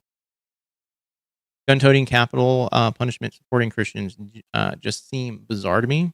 It's backwards. It's almost backwards sort of mentality. Christians are supposed to be loving and accepting of everybody, and here we are. Christianity has been deliberately confused into incoherence. Yeah, and you have to blame. Oh my God! Can you go back even further to the like maybe like 1800s, maybe around like the Mormon movement, into the like, oh God, apocalyptic sort of like end of the world movements, where they basically turn people into these like rapture loving or rapture believing groups. Did you go back that far? Turning the other cheek. Yes. God, what were those groups called? Doomsday, like cult, essentially doomsday cult members. Because by and large, that system it's just so fucked and so corrupt at this point by money. I don't think it ever goes back. I think we're living in some version of this. Yes, it can get a little bit better. And you certainly, like, the big swings that happen when Democrats get in office is the kind of social agendas. Like, for example, always the state of America was united to be American, but now at this time, the significant it's becoming less power and less strong. Some people start to be ashamed to be American. The dream American is coming day after day. It's dying. The states are more separated. Also, liberals are divided in left and okay, yeah. So you've got the left and right more divided. Yeah, I mean we're kind of not. I wouldn't say we're split down the middle. I think there's more people who are Democratic than they are conservative. Oh, Hare Krishna? Is that what you're saying? Puritans were pushed out of England because they were too uptight for the English. Some of the most famously uptight people at the time. Yeah, I mean, you can look at literally pushed out and then said, "Hey, go find your own fucking place. You can go build from there." And then you got to look at like going into the 1600s and the fucking Salem witch trial and shit like that. Like that's the stuff. Like that was the peak of like what the fuck is happening. Oh, that is the cult that was telling Tulsi Gabbard what to say and do. What? Okay, hold on. I gotta look into that. I'm gonna pee real quick. No, I kind of understand what you're saying there. By the way, I'm gonna pee real quick. I'm gonna let this run. Start skewing way more progressive, and that's obviously fantastic and good. But the kind of like the core rot, I think, at the base of the American political system cannot be solved because it's too entrenched now. Corruption is like a part of what being a politician is. Yeah. I don't know. I've never wanted to not live here more in my life, but I also don't want to just like put and run. Yeah, because this is where I fucking live. Right. You know, I want to try to make a difference. But what does that look like? Does that look like me and my 6 shooters out in the street, or what? Like, I don't know. What does that look like? I don't think it's going to come to that. I can't imagine what would push us to that brink. We already have literal secret police, like ICE type people murdering U.S. citizens. Yeah. That got a few protests out of it, and nothing changed. Literally nothing changed. We have things like Uvalde or Sandy Hook. Nothing changes. I just don't think. I don't know what would have to happen. Like, I feel like even if Trump sent like a squad of National Guard to some city and just opened fire on a crowd of protesters, killing like 30 people, I don't think we'd give a fuck. Not in any real way. There'd be another protest, and then it would last for a few more months until some other big news story came out, and then we'd be on to the next thing. That's what it feels like to me. I mean, yeah, to your point, like we've been having school shootings now for however many fucking years, and like everybody just chalks it up as like, yep, another one happened. Nothing's being done. No legislation is being passed. Yes, nor will it be, because it's not. It's just, I don't think, really on the minds of politicians right now. All these politicians, all they care about is their next election. And so it's like, what do I need to say? Whose money do I need to take? What wheels do I have to grease in order to win that next election? That's all they give a fuck about. And the actual issues, the things that got them into politics in the first place, I think once you get into the machine, that flies out the window because you. All right, I don't know if I missed anything. Tulsi belongs to a branch of the Hare Krishna, kind of like David Koresh belonged to a branch of the Davidians. I did not know she did, which is crazy. So what were they pushing her to say and do? That's the question I have. We're thinking a chance, of course, could be like a war in terms of weapons or a political war, in the form of like a new government, a separate America, like almost like a North and South. I don't think that North and South even matters anymore. Good question. You know what? We can dig into that more. I'm curious. Also, history teaches us that Americans are more likely to start a civil war. I don't know how to say it in a gentle way. No, you're fine. Like that's been the talking point for a while. Is are we at that point that we're at a impasse? You know, like I think it's going to take a little bit more to push people to radicalize. Like I said, it's going to take people being hungry. It's just going to it's going to take people being fucking hungry. She was brought up in her. Oh, it was brought up by her parents. Okay. They told her what to do, say and do, everything, how to vote, what bills to bring. Oh, interesting. You realize, like, even if you are kind of altruistic, or like, as they would say in The Bachelor, in it for the right reasons, that very quickly gets shifted because you realize in order to play this game, you need to stay in the game. And in order to stay in the game, you have to play it like these other pieces of shit do, because that's what the game is now. Hello, are you with me? Yeah. Hello? No, we're having some technical difficulties. I think Mom's internet once again is fucked up. Fascinating. Mom's Hello. having like Can you hear me? internet issues. Are you with me? I'm always going to say this. You guys can edit this out. just scrub it. Just like truncate it. Hello? Hello? Yeah, Mom was having internet issues. I'm back though. She's faking? No, she's not faking. So, from what I've understood, just how this podcast works, they record on both sides, and I think they upload the videos. So I think they have like footage on one end and his footage, and basically it's like, you know, You just upload it to like a Google Drive or something. Dark question, but with the way employment and cost of living is going, how many people go homeless or how many people going homeless is it going to take before something changes? So that is the question. And I actually had this theory like a long time ago, and I'm talking during Trump's first presidency when they were talking about basically nuking a lot of social services and the government shutting down. And I was like, well, once people start going hungry and being unable to eat and stuff like that, I can imagine people are just going to be so fucking fed up. First of all, being homeless, awful. Being hungry, fucking even worse. And then being homeless because you can't get a job, that is the epitome of like, what the fuck is happening? Because we've lived during periods of time, I would say over the last 20 years where you lose a job.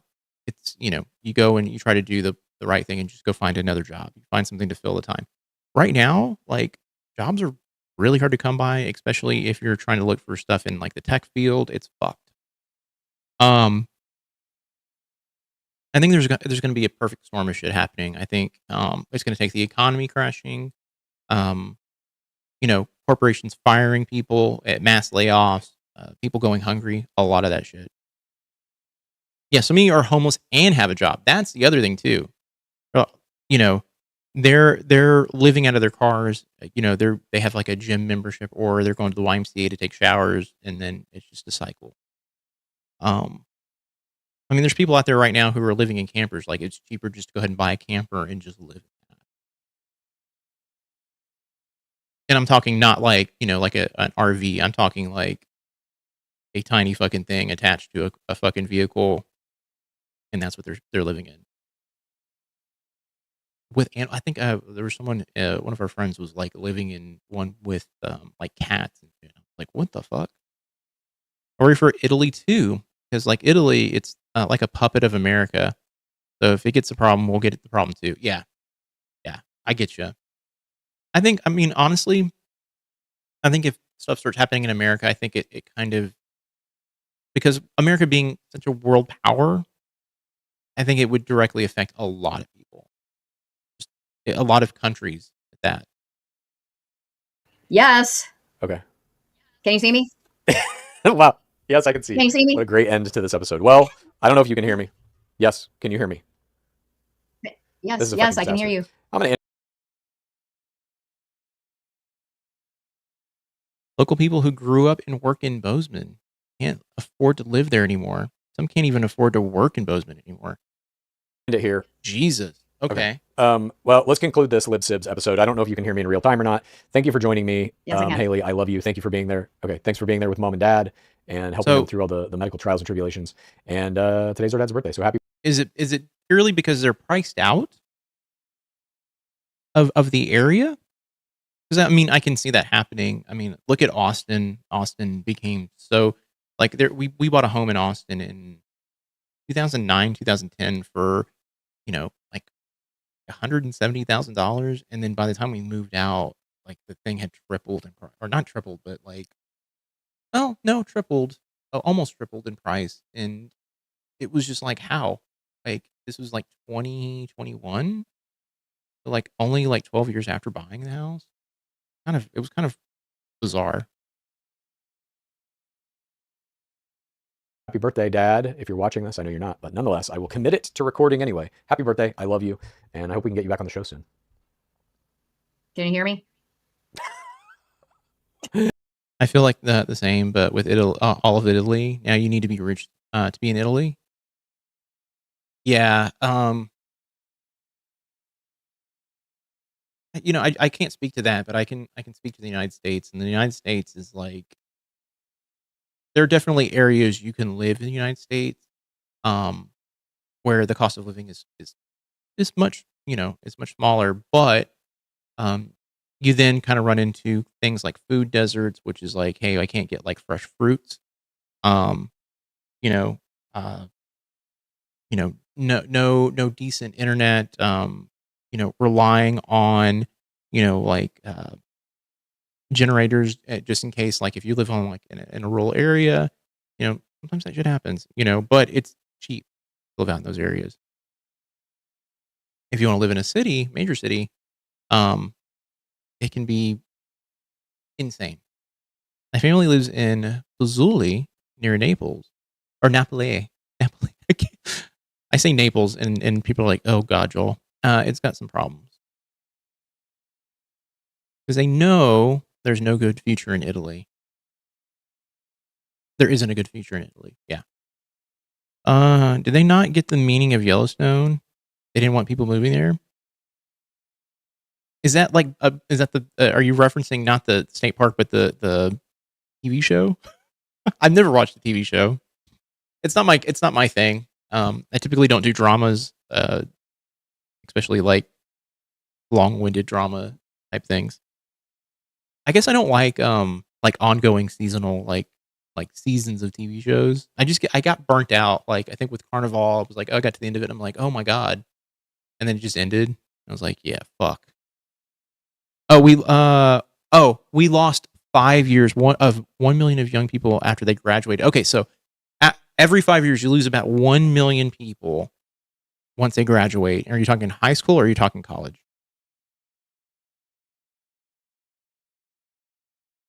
Because I can see that. I mean, oh my God. Yeah, I can hear you. Can you hear me? Yeah. Anyway, yeah. Love you, Chad. Love you, Mom. Love you, Dad. Wherever you are. Happy birthday. Wherever you are. He's in the next room, isn't he? Right behind me, wherever you are. Yeah. I'm like, you should know where the fuck he is. Yeah. Yeah. God, it was so bad. It was so bad. Yeah. It sounds terrible. It was. It was actually terrible. Well, I'm sorry you had to witness it. Thank you for doing it. I'm sure it's a big help to the show Yellowstone. Yeah, it brought it in a ton of people who wanted hobby ranches turned as bright red. Jesus. Yeah. I mean, that makes sense though, too. The only people who are looking at that being like, that's the life, is either someone who wants to have a quote unquote hobby ranch or someone who wants to, I mean, honestly, it's just a hobby ranch at this point. Simone, to have you guys there. Yeah. Those are the only people who can afford ranches. So, yeah. We will see you on Sunday to talk about all these issues with our mom, which should be interesting. I'm so curious to see how she keeps spinning this reflecting pool thing. But please join us then. Until then, have a good rest of your week. Okay. We got through it. There's been wave after wave after wave of immigration. All right, Jay, let's shit. shoot this fucker. By the way, I watch a lot of Red Letter Media. So if you ever check them out, they do a lot of movie reviews and shit like that, and they're pretty interesting guys. Let's see. Let me pull up the reflecting pool stuff. High school and university too, but are different. Okay, yeah. Grade of study, yeah. So it's normal for many Italians to be outside of Italy. Okay. I mean, that makes sense too. I think there also is a lot of people who are currently going to colleges now in the States who are probably looking outside of the United States, especially with everything that's been going on. Hell, I've even looked outside the United States because the cost of living in multiple places are infinitely cheaper than the United States. And yeah, could just live.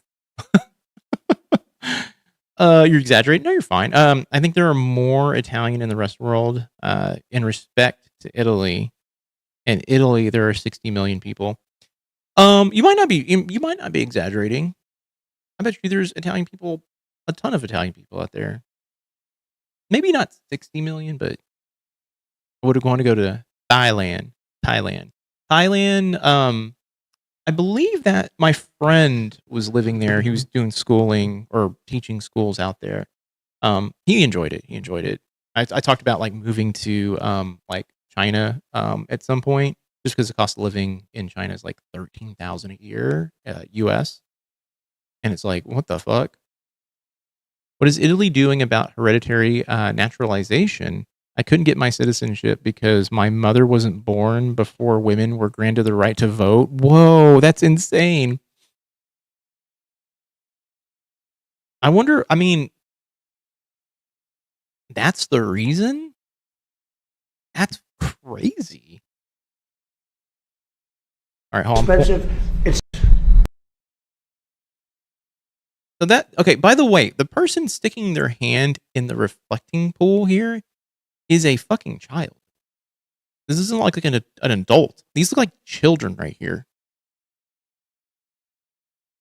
1948 rule, pre-January 1st, 1948. Ah. So the 1948 rule is the reason why you can't naturalize. That's fascinating.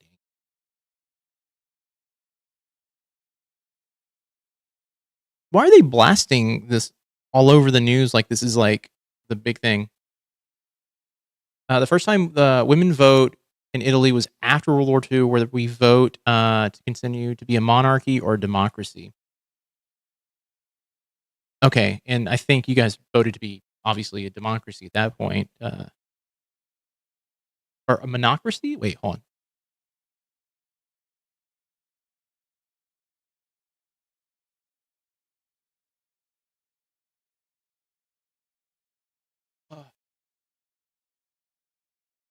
I think it was a monarch. Yeah, okay. Yeah, it was a monarch. Sorry,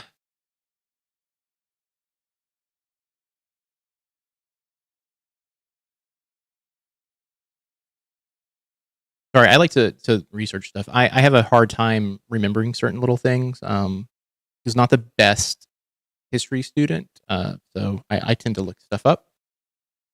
But yeah, no, I was good with math. Math was my thing, and art. I painted and stuff like that. I just have convictions. This is why I talk about politics right now. Under Italian law number 555 of 1912, women could not pass Italian citizenship to their children, while the modern Italian constitution abolished it. The law was not retroactive. I tried to get out of the U.S., but misogyny prevented it. Was this like pre-Trump, or is it just recent?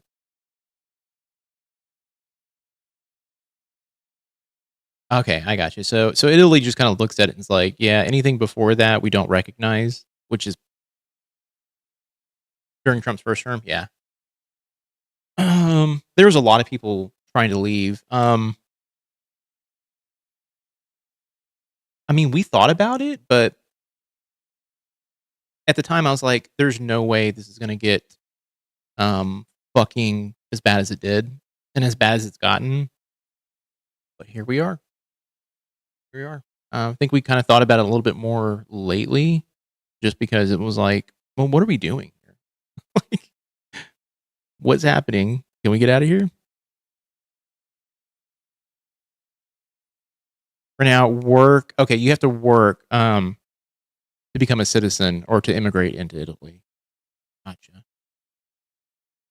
That makes sense. I mean, that's how a lot of places are right now. You have to either go to school or have a job. I know I was looking at Japan for work at one point. Just not because I was going to go work in Japan, but like what was the way to immigrate in, and you'd have to have a work visa. It's like the only real way. Yeah, but going back to this, why are they blasting Thugs. a child for putting their hand in the reflecting pool? I want to know, like, what is the thought process of the right being like, these are criminals, thugs. Like, there's a word that I want to use, but I'm not going to use it because it's offensive, but I feel like there's some brain damage involved here. For what I know, there's an exception for who can show proof, like in the family tree in Italian. In that case, it was a different rule, but it was a new thing, so I don't know much about it. So yeah, and Criven says essentially, it's got to be on the father's side paternal. They just told me a little while ago 6 have been arrested, and like 6 or 7 are under investigation. They have pictures. And can anyone point out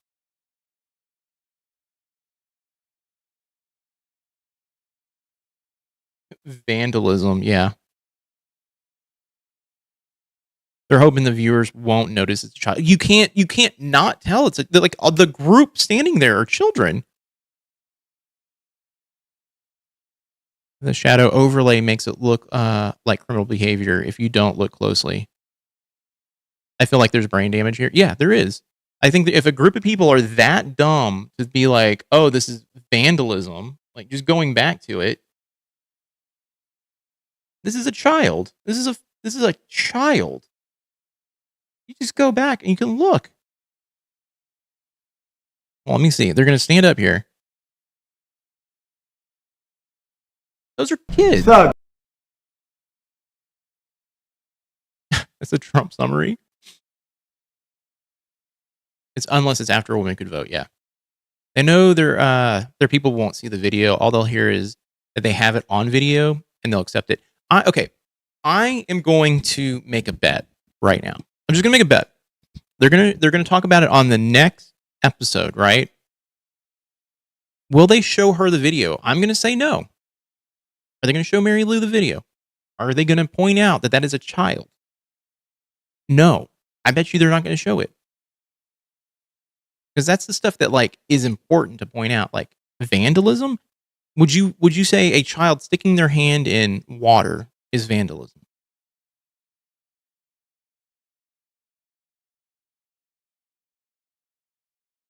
Let's see. In my line of work, you got to keep repeating things over and over and over again for the truth to sink in, to kind of catapult the propaganda. God, man. I have advice to listen to Trump. Listen to him like white noise. Everything he says.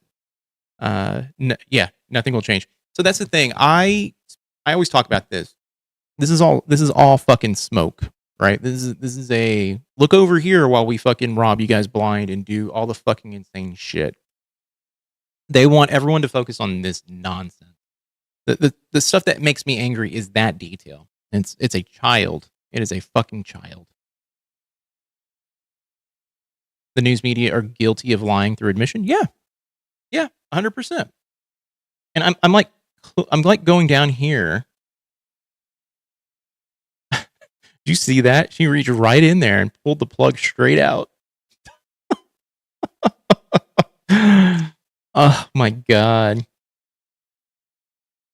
I want to see someone actually points out that that's a child, though. That's the stuff. I don't see anything. At least I don't see anything on here.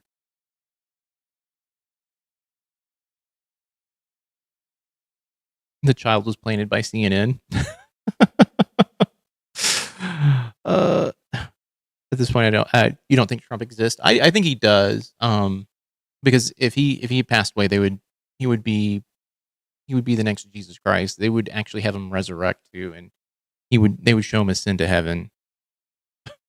They just told me, and then they started ripping it up.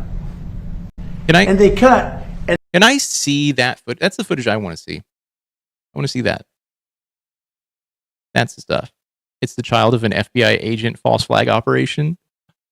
Man, that's so funny. It's just, I look. The New York Post is full of dummies. Red flag or green? Oh. This isn't a road. It's magic content right there. But yeah, here's him driving through the reflecting pool.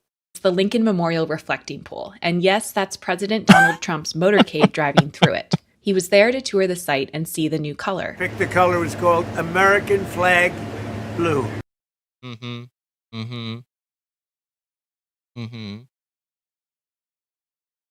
Okay, let's see if I'm gonna pop over here. Let's see if there's any other news. Damaging if you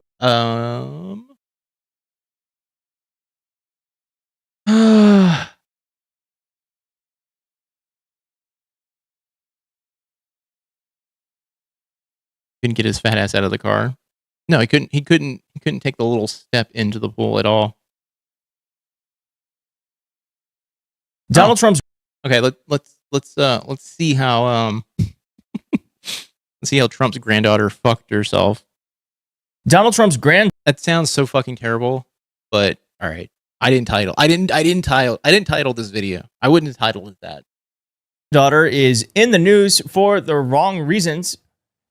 She is going viral in a video she posted that just makes me so mad. It made me so mad. Oh my God. And I'm just going to point something out. I am not subscribed to Keith Edwards. God. Oh my God. I still get served this shit though. I don't think we should traffic in hate. I think hate is an unuseful feeling. But man, oh man. But here we go. Bring up some feelings for me. That's because where there is hate, there can be joy. And Donald Trump's stock, look at this. This is live. Is tanking. Okay, tanking, cool. Until it miraculously tomorrow goes up and doubles in price. Because that's just look. Here's the sign.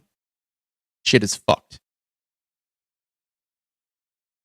This is a clear sign.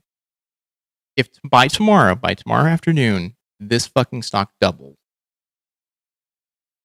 If this stock fucking doubles tomorrow, I'm calling it. I'm calling it. This is all fucking bullshit. It is tanking on the backs of the reflecting pool. This is Donald Trump's. There were SCOTUS rulings today. Wait, about what? What was the SCOTUS rulings? Trump Media and Technology Group, which is really just Truth Social, which we here and the Keith Edwards Show call Donald Trump's blog. Because what is a blog, everyone? What is a blog? A blog is a website that one person. Bet in Polymarket. At this point, I might throw $10 in Polymarket. I would never throw more than that. All right. So, court allows Trump administration to end removal protections for Syrian and Haitian nationals. Fucking Jesus fucking Christ. Fucking if we can get a Democratic president in there and they don't fucking pack the court, they're all in on this fucking grift, dude. This is all a fucking grift.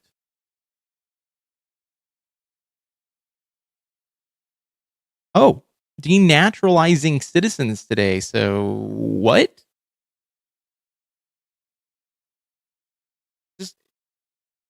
No. Nope. Okay, so it's not in here. Just doing a quick word search, but all right, where was the fucking dude at? Here we go. Here in Italy, we can't have access to Polymarket. I'm happy about it. Person writes in and other people go to read. What's a social media company? A social media company run millions and billions of people come together to share about their lives, share about the news of the day, share pictures. No. Donald Trump does not have a social media platform. He has a blog, a $1 billion blog that apparently is not making any money. Wait, what? He has a blog, a $1 billion blog that apparently is not making any money. Okay. Yeah, Haitians and Somalians, I think. Yeah.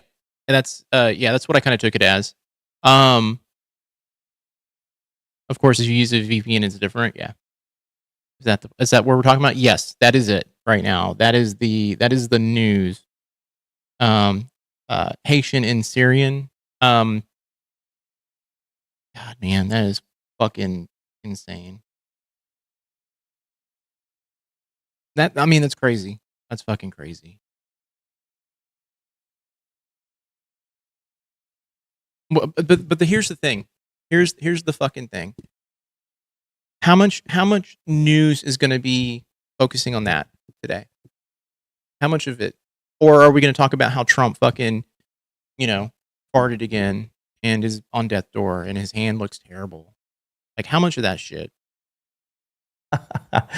So, I don't know. Is it good? Is it good to feel good about someone else's failure? Probably not.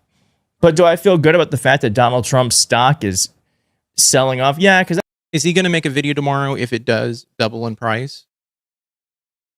Or go up $2 or $3? It's only down 39 cents. I don't know. The 39 cents is not something to be fucking like giddy about. Isn't he getting benefits from True Social aside from direct profit? Yeah.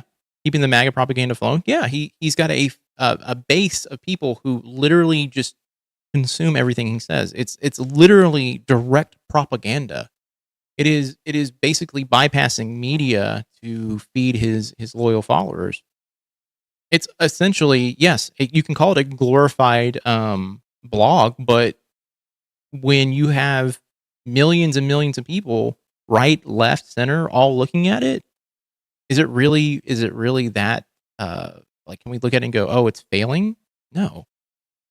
He doesn't even post, I don't think, on X or Twitter anymore. Like, he just posts on True Social and people fucking look at it. The media reports on it all the fucking time. Because that means a lot of bad people who invested in this thing, including Trump himself, are losing a lot of money today. Look at that. Tanking, baby. Tanking. Trump stopped tanking. Down. Wasn't he using the platform X? But I don't think it's tanking. I think this might actually not be a nothing burger. Now, if it continues to keep tanking, I'm fine with it. I'm happy about it. But is this something that we need to be focusing on? I don't think so. This is like Trump coin. It doesn't matter. It doesn't fucking matter at all. It's going to create a healthcare crisis worse than we already have, because there's a big Haitian population in home health. Here's the thing, hopeless. They don't think about any of this shit. They don't, until it affects them, and then like, what's going on? But this is supposed to rule on the ability to revoke citizenship from people naturalized as asylum seekers. I mean, honestly, that makes sense in conjunction with what this is. It's a 6-3 ruling, and honestly, you know, I don't want to be doom and gloom about it. This is a bump in the road, and it's something that we're gonna have to, going down the road, we're gonna have to fucking, like I said, pack the court if we can get people in there to do it. They don't think about it. They don't care. Yeah, like I said, it's like the ML analogy, the Mary Lou analogy. She doesn't care about anything until it directly affects her, and that's the same with all MAGA people. Until it directly affects them, that's it. That's literally it.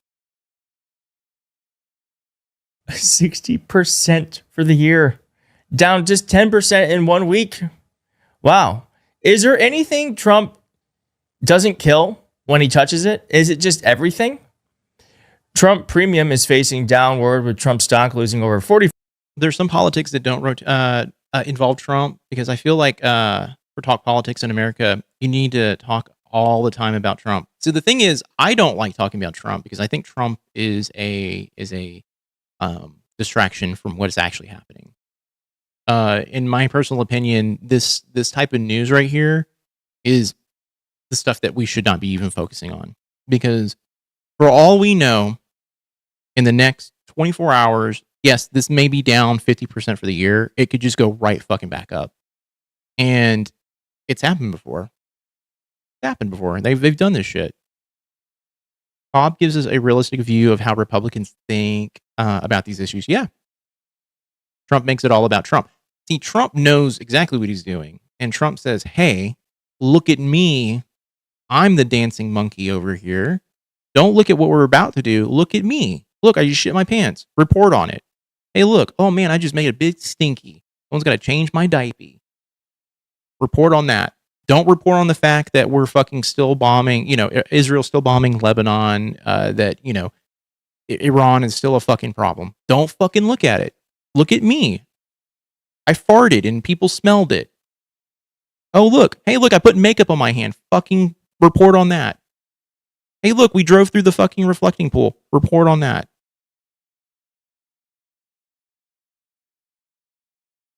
Partially quote the lady from Planes, Trains, and Automobiles. We're all going to be fucked. I need to pick up that movie, by the way. I know they came out with a 4K and it was apparently bad. Look at me, babies. Exactly. Trump is good at corporate marketing. Yeah. Here's the thing. He is the dumbest motherfucker in the free world. Like, absolutely stupid as all shit. But he understands how this fucking shit works because he's lived in this realm of, like, just media and marketing for so fucking long. And he's failed at it so fucking much that he has to know. Like, he has to have learned how to do this right. That's the thing. Like, my stance on all this, and this is the stuff where I get really angry when I think about it, is this shit it's just noise. It's all fucking noise. The Keith Edwards fucking talking about, like, fucking Trump, like shitting himself, or his daughter fucking herself, or not daughter but granddaughter fucking herself. Let's see what that actually is. I'm curious as to what the general issue is. Ty Trump gave an exclusive tour of the White House where she lived for over 10 years, showing the Oval Office covered in gold and the infamous Diet Coke button in Trump's office. Okay. Ty Trump has not lived in the White House for over 10 years. She's not. Well, this is nothing. This is a headline that they came up with, right? Or some Republican operative came up with to distract people. Be like, look, I lied in the fucking title. Planes, Trains, and Automobiles is a classic, and I'll fight anybody who disagrees. I agree with you. That was actually one of the, like, I saw that. I never had seen it growing up, and I saw it in the mid 2000s, and it was like, it's one of those movies I think about all the time. It's I think my favorite Steve Martin, John Candy movie. Like, each of their separate movies, and it's such a good movie. He's a fucking shower ring fucking salesman. Like, what the fuck is that about? I think Trump is good to cause the failure of this country. I think he is a symptom of the problem, and the problem has existed for a while. And he's not necessarily the natural conclusion. I think if the GOP was smarter, they would have put someone who was a little bit more less divisive in office. But that's me. I don't know. Hey Joel, his uncle was an MIT professor. It didn't rub off. Okay. It did not rub off. That's why it's like doubly insulting. Okay. Did he lie about that though? Is that a truthful statement? This lady, Kai Trump, is going into the White House, pretending like she lives there. Okay. Yeah, it's John G. Trump is who it is. 1907. So I'm assuming he graduated in the 1930s. Okay. Yeah, that really. Using it to make money. It went on her YouTube channel. So she's using our house to make money. They're all doing it. She didn't fuck herself. They're all doing it. They're all doing it in their faces. Yeah, all right.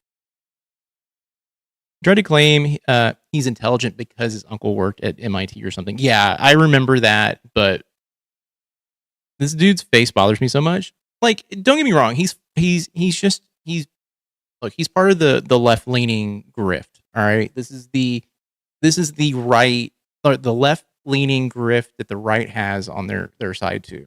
Right, these guys who peddle the get mad at this information instead of focusing on the fact that, like, you know, Iran is still fucking we're still dealing with Iran. We're still dealing with fucking Israel fucking being the scourge of the fucking world. Russia's still here doing shit. You know, it's, you know, the Saudis are fucking hanging out doing shit too. Everyone's. Hey, Albie, thank you so much. Human version of a white dog with red crusty shit around his eyes. Oh my god. Wouldn't go that far, but let's just suffer through this together. Come on. And yeah, I'm gonna be agent provocateurs. It's just not just the CIA anymore. Yeah. I mean, that is my stance on it all. All right. We live in an age right now where this bullshit is everywhere. And I'm not gonna lie. Back when Trump was in office the first time around, I fucking ate this shit up. And then I realized, like, during COVID and then into fucking the second term, I was like, this is all fucking noise. These guys are trying to fucking just fuck everybody. And they're all gonna once they fucking rip all the resources out of the world, they legitimately are gonna just fuck off to a private island and watch the world burn from far away. They're already fucking planning it. He was an MIT professor, but not as long as he said. And he said he told him about the Unabomber because his uncle died before the Unabomber. What? Fucking Uncle Ted. Okay. I feel bad for fucking him because apparently he was is it true, like it's not true. It is true that he was fucking part of a program, like a study at school, and they gave him a shit ton of acid and it fried his fucking brain. My 5th grade teacher taught us about the concept of weasel words, and my mind was freed. Man, okay. I'm lost. No, we're talking about Ted Kaczynski, right? I'm gonna have to look, I'm terrible with names again. Unabomber. The Unabomber. Yeah, Ted Kaczynski. And it was also thought that he was part of like MK Ultra as well, right?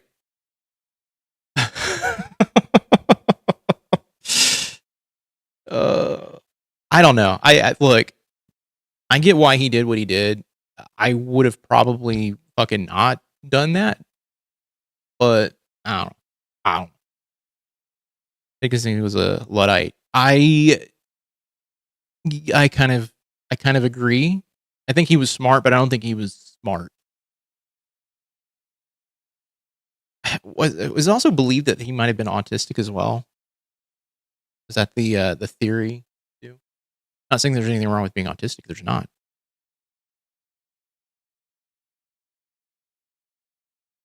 Ted was ahead of his fucking time, is what he was. Look at us now. He called it. He did call it. Yes. But I wouldn't have gone, like I said, I wouldn't have gone about it the way that he did. I probably would have been fucking screaming from the rooftops about it. Bombs, I have a problem. That's what my issue is. Like, I have an issue with bombing, but yeah, I mean, I think there was a way to get your point across. Like, I don't know if I would have done it that way though. I'm gonna be pausing and giving commentary. God damn it! Welcome into my house. Okay, I already hate this. I already hate this. We're walking in. Yeah. Oh, we're walking in. What do you? Oh no. Okay, good. This is really great. This is the main entrance of the White House. So I'm not quite sure where she fucked herself. Now, is this? I mean, she's been doing this for a while now. Like, she's been posting like like they were taking photos of her fucking clothing line in the fucking White House, like, and that's technically against the law. Nothing came of it. This is a nothing burger, fucking episode or video. They say Manson was MK Ultra too. Yes, they did. I remember reading about that, trying to make hippies look bad because they were making a peace thing. Yeah, piece of thing. Yeah, my opinion though is that Manson was a fucking idiot. Absolute fucking idiot who wanted to be a musician and couldn't fucking hack it. Music got stolen and he fucking lost his goddamn fucking mind. Yeah, he wasn't a hippie. He was a druggy John Birch Society wingnut. I agree. He's also a giant pussy, in my opinion. Giant fucking pussy of a human being. Joel, have you seen the movie 71? I just watched the other night. It's about the IRA, sort of. It's pretty okay. Does a good job of not painting them as brainless terrorists and not glazing the Brits. So that's the thing. I anytime I hear the word, I hear the word terrorist, I immediately go, okay, why are they being labeled a terrorist? And typically it's they fell on the wrong side of history sort of thing.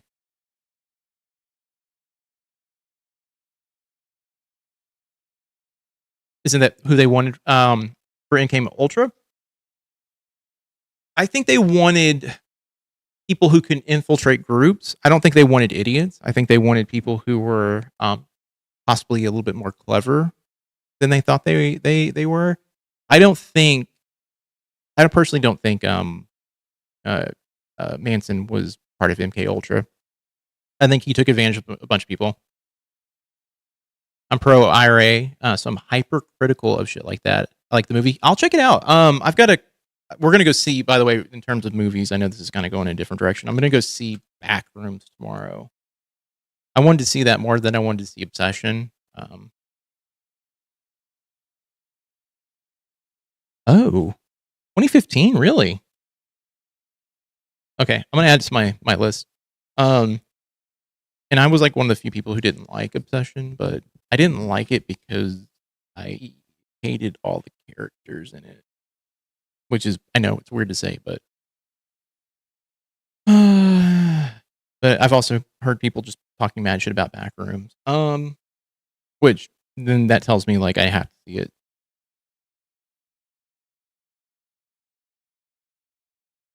Oh, that's the other like useless like the fountain of knowledge that I have way too much, like I have too much knowledge in is movies. I have a pretty massive, it's not up here, it's downstairs, but pretty decently sized movie collection, mainly around horror movies. But yeah. Okay, let's go back. We're gonna finish this up, and then long live physical media. Yeah, I try to pick up everything.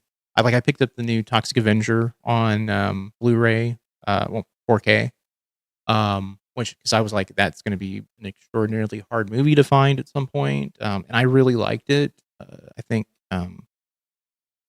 what they did with that movie keeps the spirit of the original one and kind of like updates it a little bit.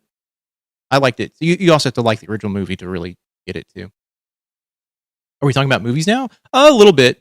MK Ultra was originally started to deprogram soldiers defecting to the U.S. Really? I need to do more research on MK Ultra. The conspiracy theory sort of like government stuff was never my cup of tea outside of the JFK shootings.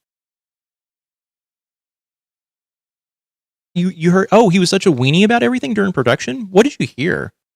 Because what I heard was this: like he was not going to get in the costume. I know that was the big thing.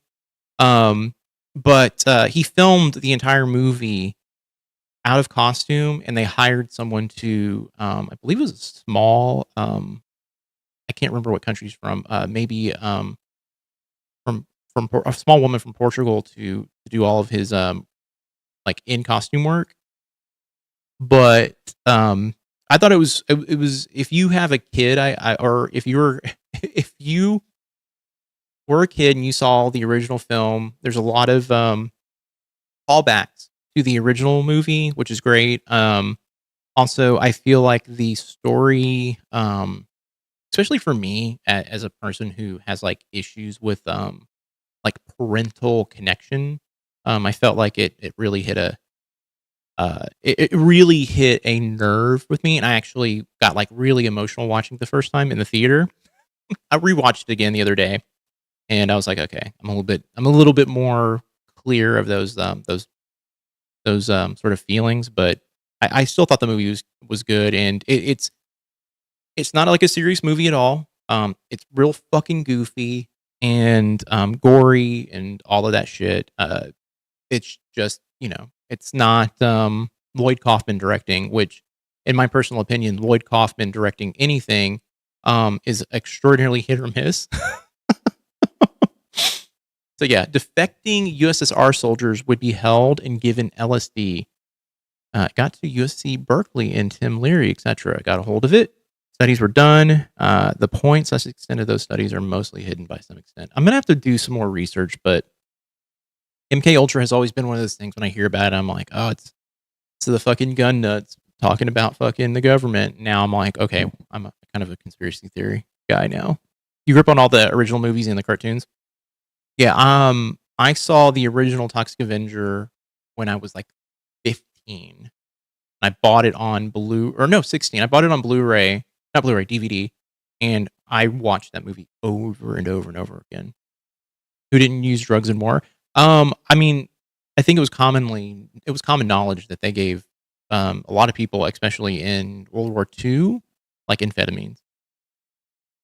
Trauma, yeah. I watched a lot of fucking trauma movies. That's my that was my thing growing up. Was like I liked watching trash. For some reason, I really liked Sergeant Kabuki Man. I need to pick that up again. I think they came out with the 4K version of it. But I think it does not. It is not a culturally sensitive movie nowadays. But Redneck Zombies, one trash movie night for you. I need to rewatch that. I haven't watched it in years. Mother's Day, by the way, if you've never seen Mother's Day, wild fucking movie. They did a quote unquote remake, which has nothing to do with the original one at all. But Mother's Day is wild, and very, very unnerving. Redneck Zombie doesn't age well. None of the trauma movies age well. I mean, I was watching. Oh, have you never seen Death by Temptation? It's technically a trauma movie, and they did produce it, but it's a really well done vampire movie, is what I'll call it. Really well done. But it's I think it's an all black cast as well. It's really, really, really great. All right, I'm not gonna keep watching Keith Edwards. I'm kind of over him. And I got a few minutes. I got about 10 minutes here. I have to watch it. I also picked up Trauma War and Class of Nukem High on Blu-ray. They were on sale for like $10. You saw The Godfather? I've seen The Godfather a few times. Not my favorite movie, but I get why people like it.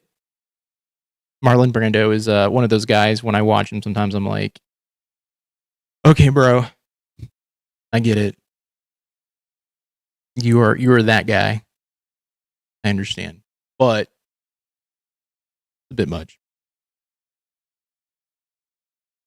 I prefer movies like Martin Scorsese quite a bit. Taxi Driver was that movie too that I watched quite a bit. I also watched First Blood a lot, and how dare you? Godfather's not a bad movie. It's not my movie that I go to, and I know people like Godfather too. Goodfellas is one of Goodfellas and Casino are like double feature movies for me. Like, if I'm gonna sit down and watch one, I kind of want to watch the other, like front to back. So yeah, I enjoyed both of those. Also a fan. Fun fact: the horse head was real. Yeah, I don't think the actor knew that either, and that's why he got such a reaction out of the actor. But yeah, I like Scorsese quite a bit. David Lynch, though, if I'm going to talk about any sort of director, that is, I think, my favorite director. I used to say the two Davids were my favorite, which was David Cronenberg and David Lynch. But Cronenberg, you go back and revisit some of that stuff. I really think, Scanners is great. I think Videodrome is like fantastic. It's like one of my, I wouldn't say like top 10 movies, but it's up there for me. And then I think of The Fly, and I think The Fly is like one of the best. I will straight up fight you about Cronenberg. Okay, what's your take on Cronenberg? I want to hear.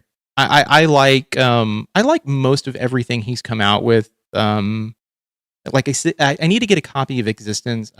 It's fucking hard to come across right now. The 4K version's like a $200 fucking 4K. I'm not dropping that much on that movie. And I haven't watched it since 2005.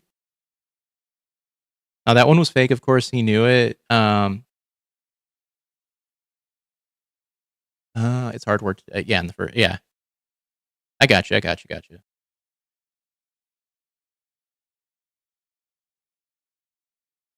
There's a great 4-hour synopsis of Twin Peaks out there. Is it the God? What's that guy's name? He used to do videos on Silent Hill, and I always you know, pretty much everything he's done is dog shit in the same one note, bland, horribly written, horribly acted slop. I tried to rewatch A History of Violence the other day and couldn't get through it. I haven't watched The History of Violence in a while.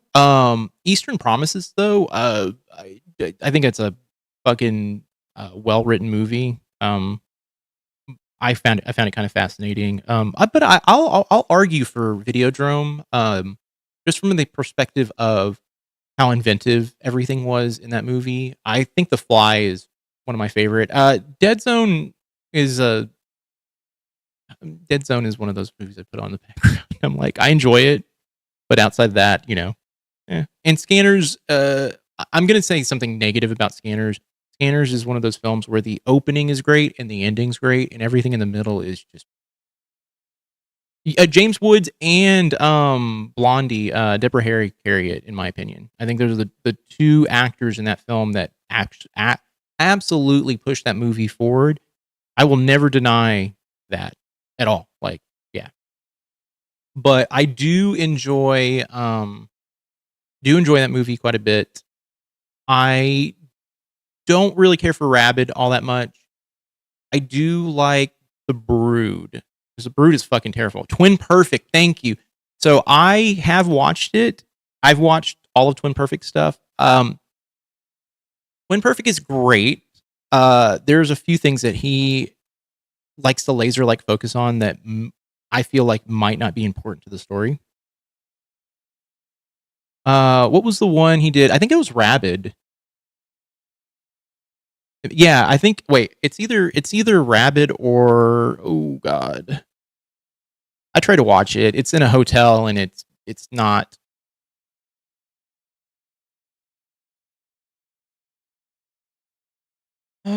Marilyn Chambers. I think it's this one. It's Rabid.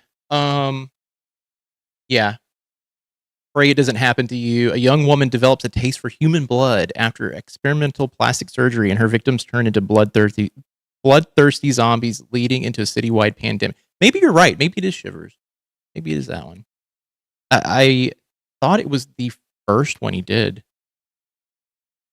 Nope, not Rabbit. Yeah, so it's Shivers then.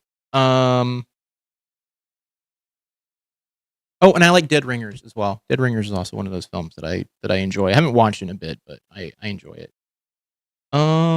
Director. He's directed 49 different things. Shivers is correct.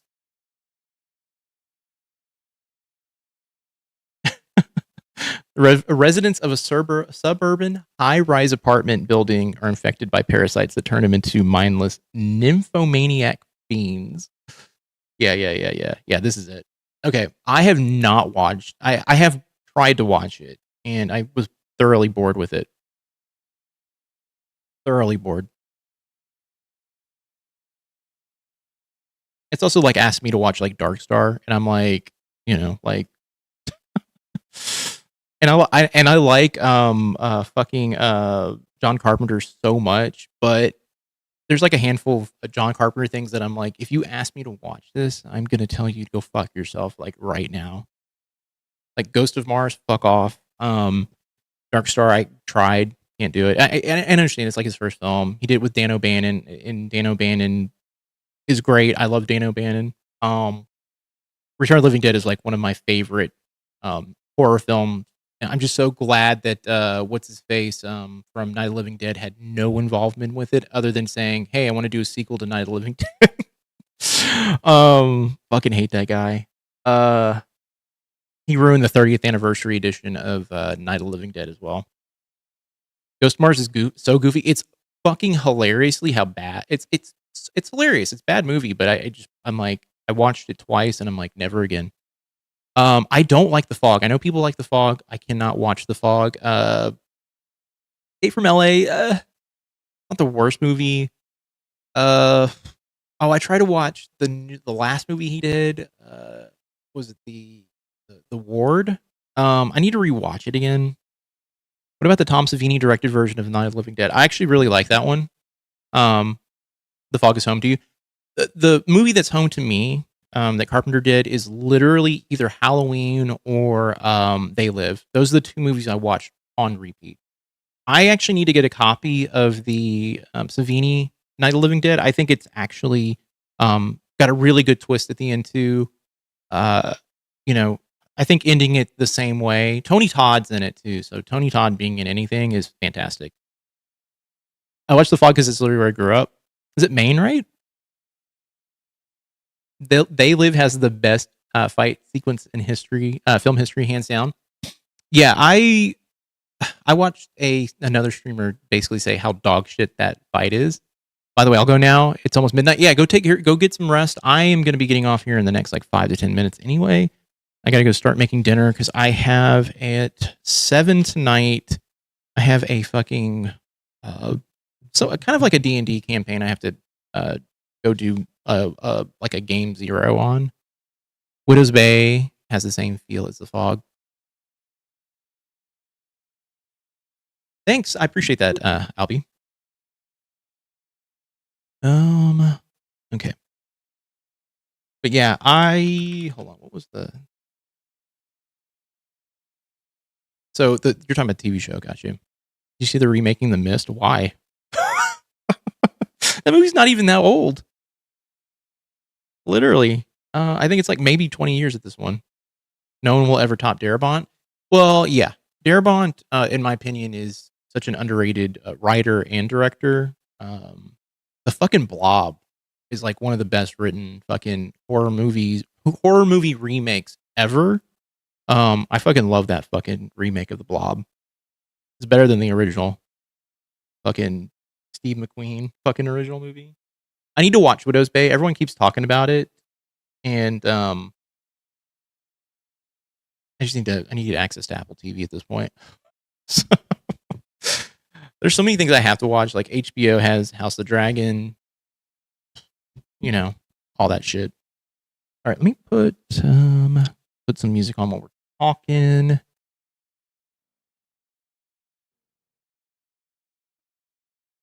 Invaders from Mars, Toby Hooper version. Yes, I think. I know I've watched fucking God, what's the vampire movie he did? Space vampire movie. Fuck. I own it too on Blu-ray. I think Patrick Stewart's in it. It's real fucking silly.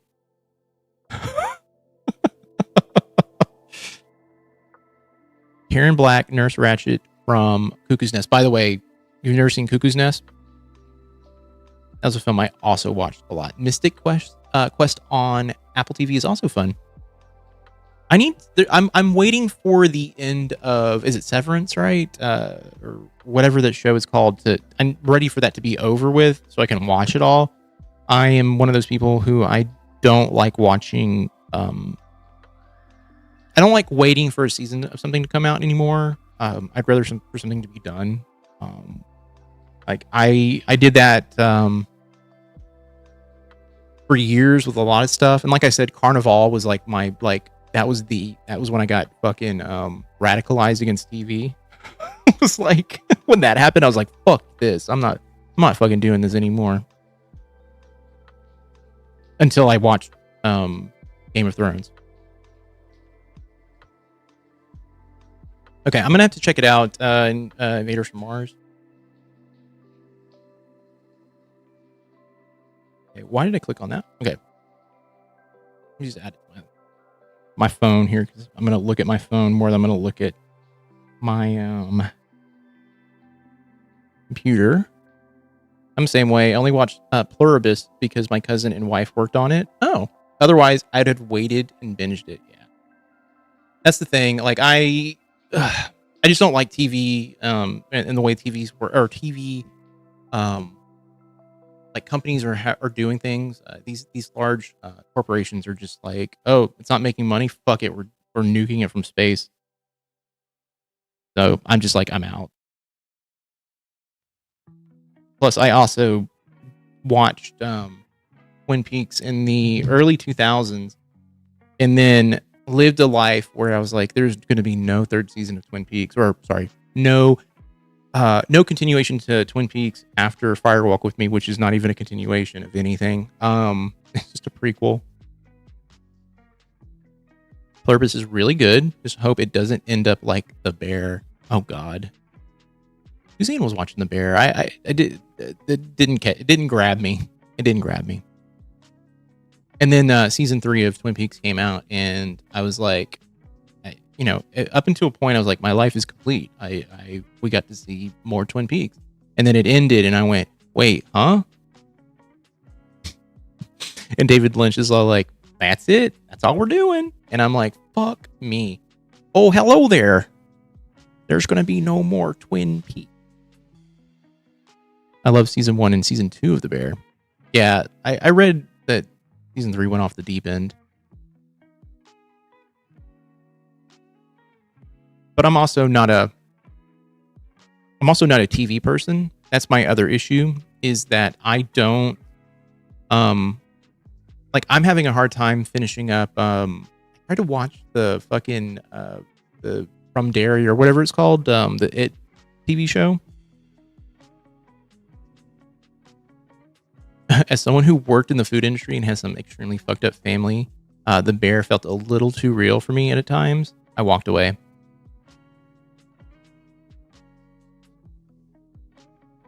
It's, the thing is, there's like a couple of movies that I don't like watching dramas because sometimes especially when it deals with abuse, I cannot sit through them. They like really hurt to like process. I'm getting better about that stuff. That's why kind of why I like lean into the horror realm, because there's like a disconnect a bit. So yeah, I typically stay away from dramas. I mean, it's purely because I can't handle like shit like that. But I need to fix something going forward on the streams. I'm gonna do it on the back end though. Oh, and I guess while I'm hanging out, I need to make okay. I've got to go into my Discord server real quick because we're doing the thing in my Discord server tonight. Federal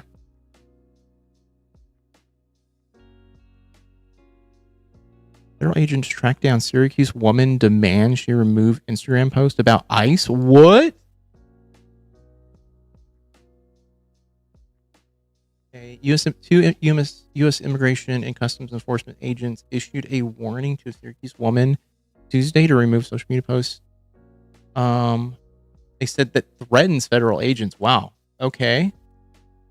Paige Lynn Gagne that she believes they're referring to a January post where she named the ICE agent who shot protester Renee Good. Oh, fuck. You see the feds claimed they arrested an illegal immigrant with algae seeds? Algae doesn't produce seeds. That's so... You running D&D, or are you the player? I am going to be the player. You could not ask me to run a game. I'm going to be the player, but we're going to do like a game 0 tonight. Just kind of get everyone kind of acquainted with everything. I just need to make a new chat room real quick. We're going to be doing Dagger Heart, I think is what it is. Is it Dagger Heart? I think that's the name of the thing.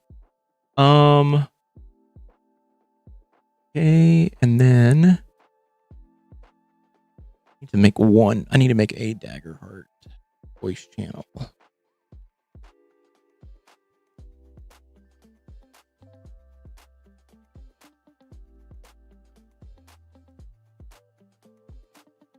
Okay, cool. We did that. All right, that's done. That's done. Okay. Alrighty. I am going. Oh my god! I almost closed out the stream. Okay. All right. I'm gonna get the hell out of here. I gotta go. Start making dinner. I'm gonna probably make some tacos. The character modeled after Grizzly Adams' Reverend Jim Ignatowski. Oh, and the Big Lebowski. Okay, cool. Good night. Yeah, I'm gonna be on. By the way, we might do one on Sunday, I'll put a note out and just see if people want to do the stream the night of, and we can do like another stream the next day where we go over other stuff, or we can just do it all on Monday. We'll figure it out though. I'm debating. Okay, I'm gonna get the hell out of here though. You guys have a good one. I am gonna go make some food. I'm hungry.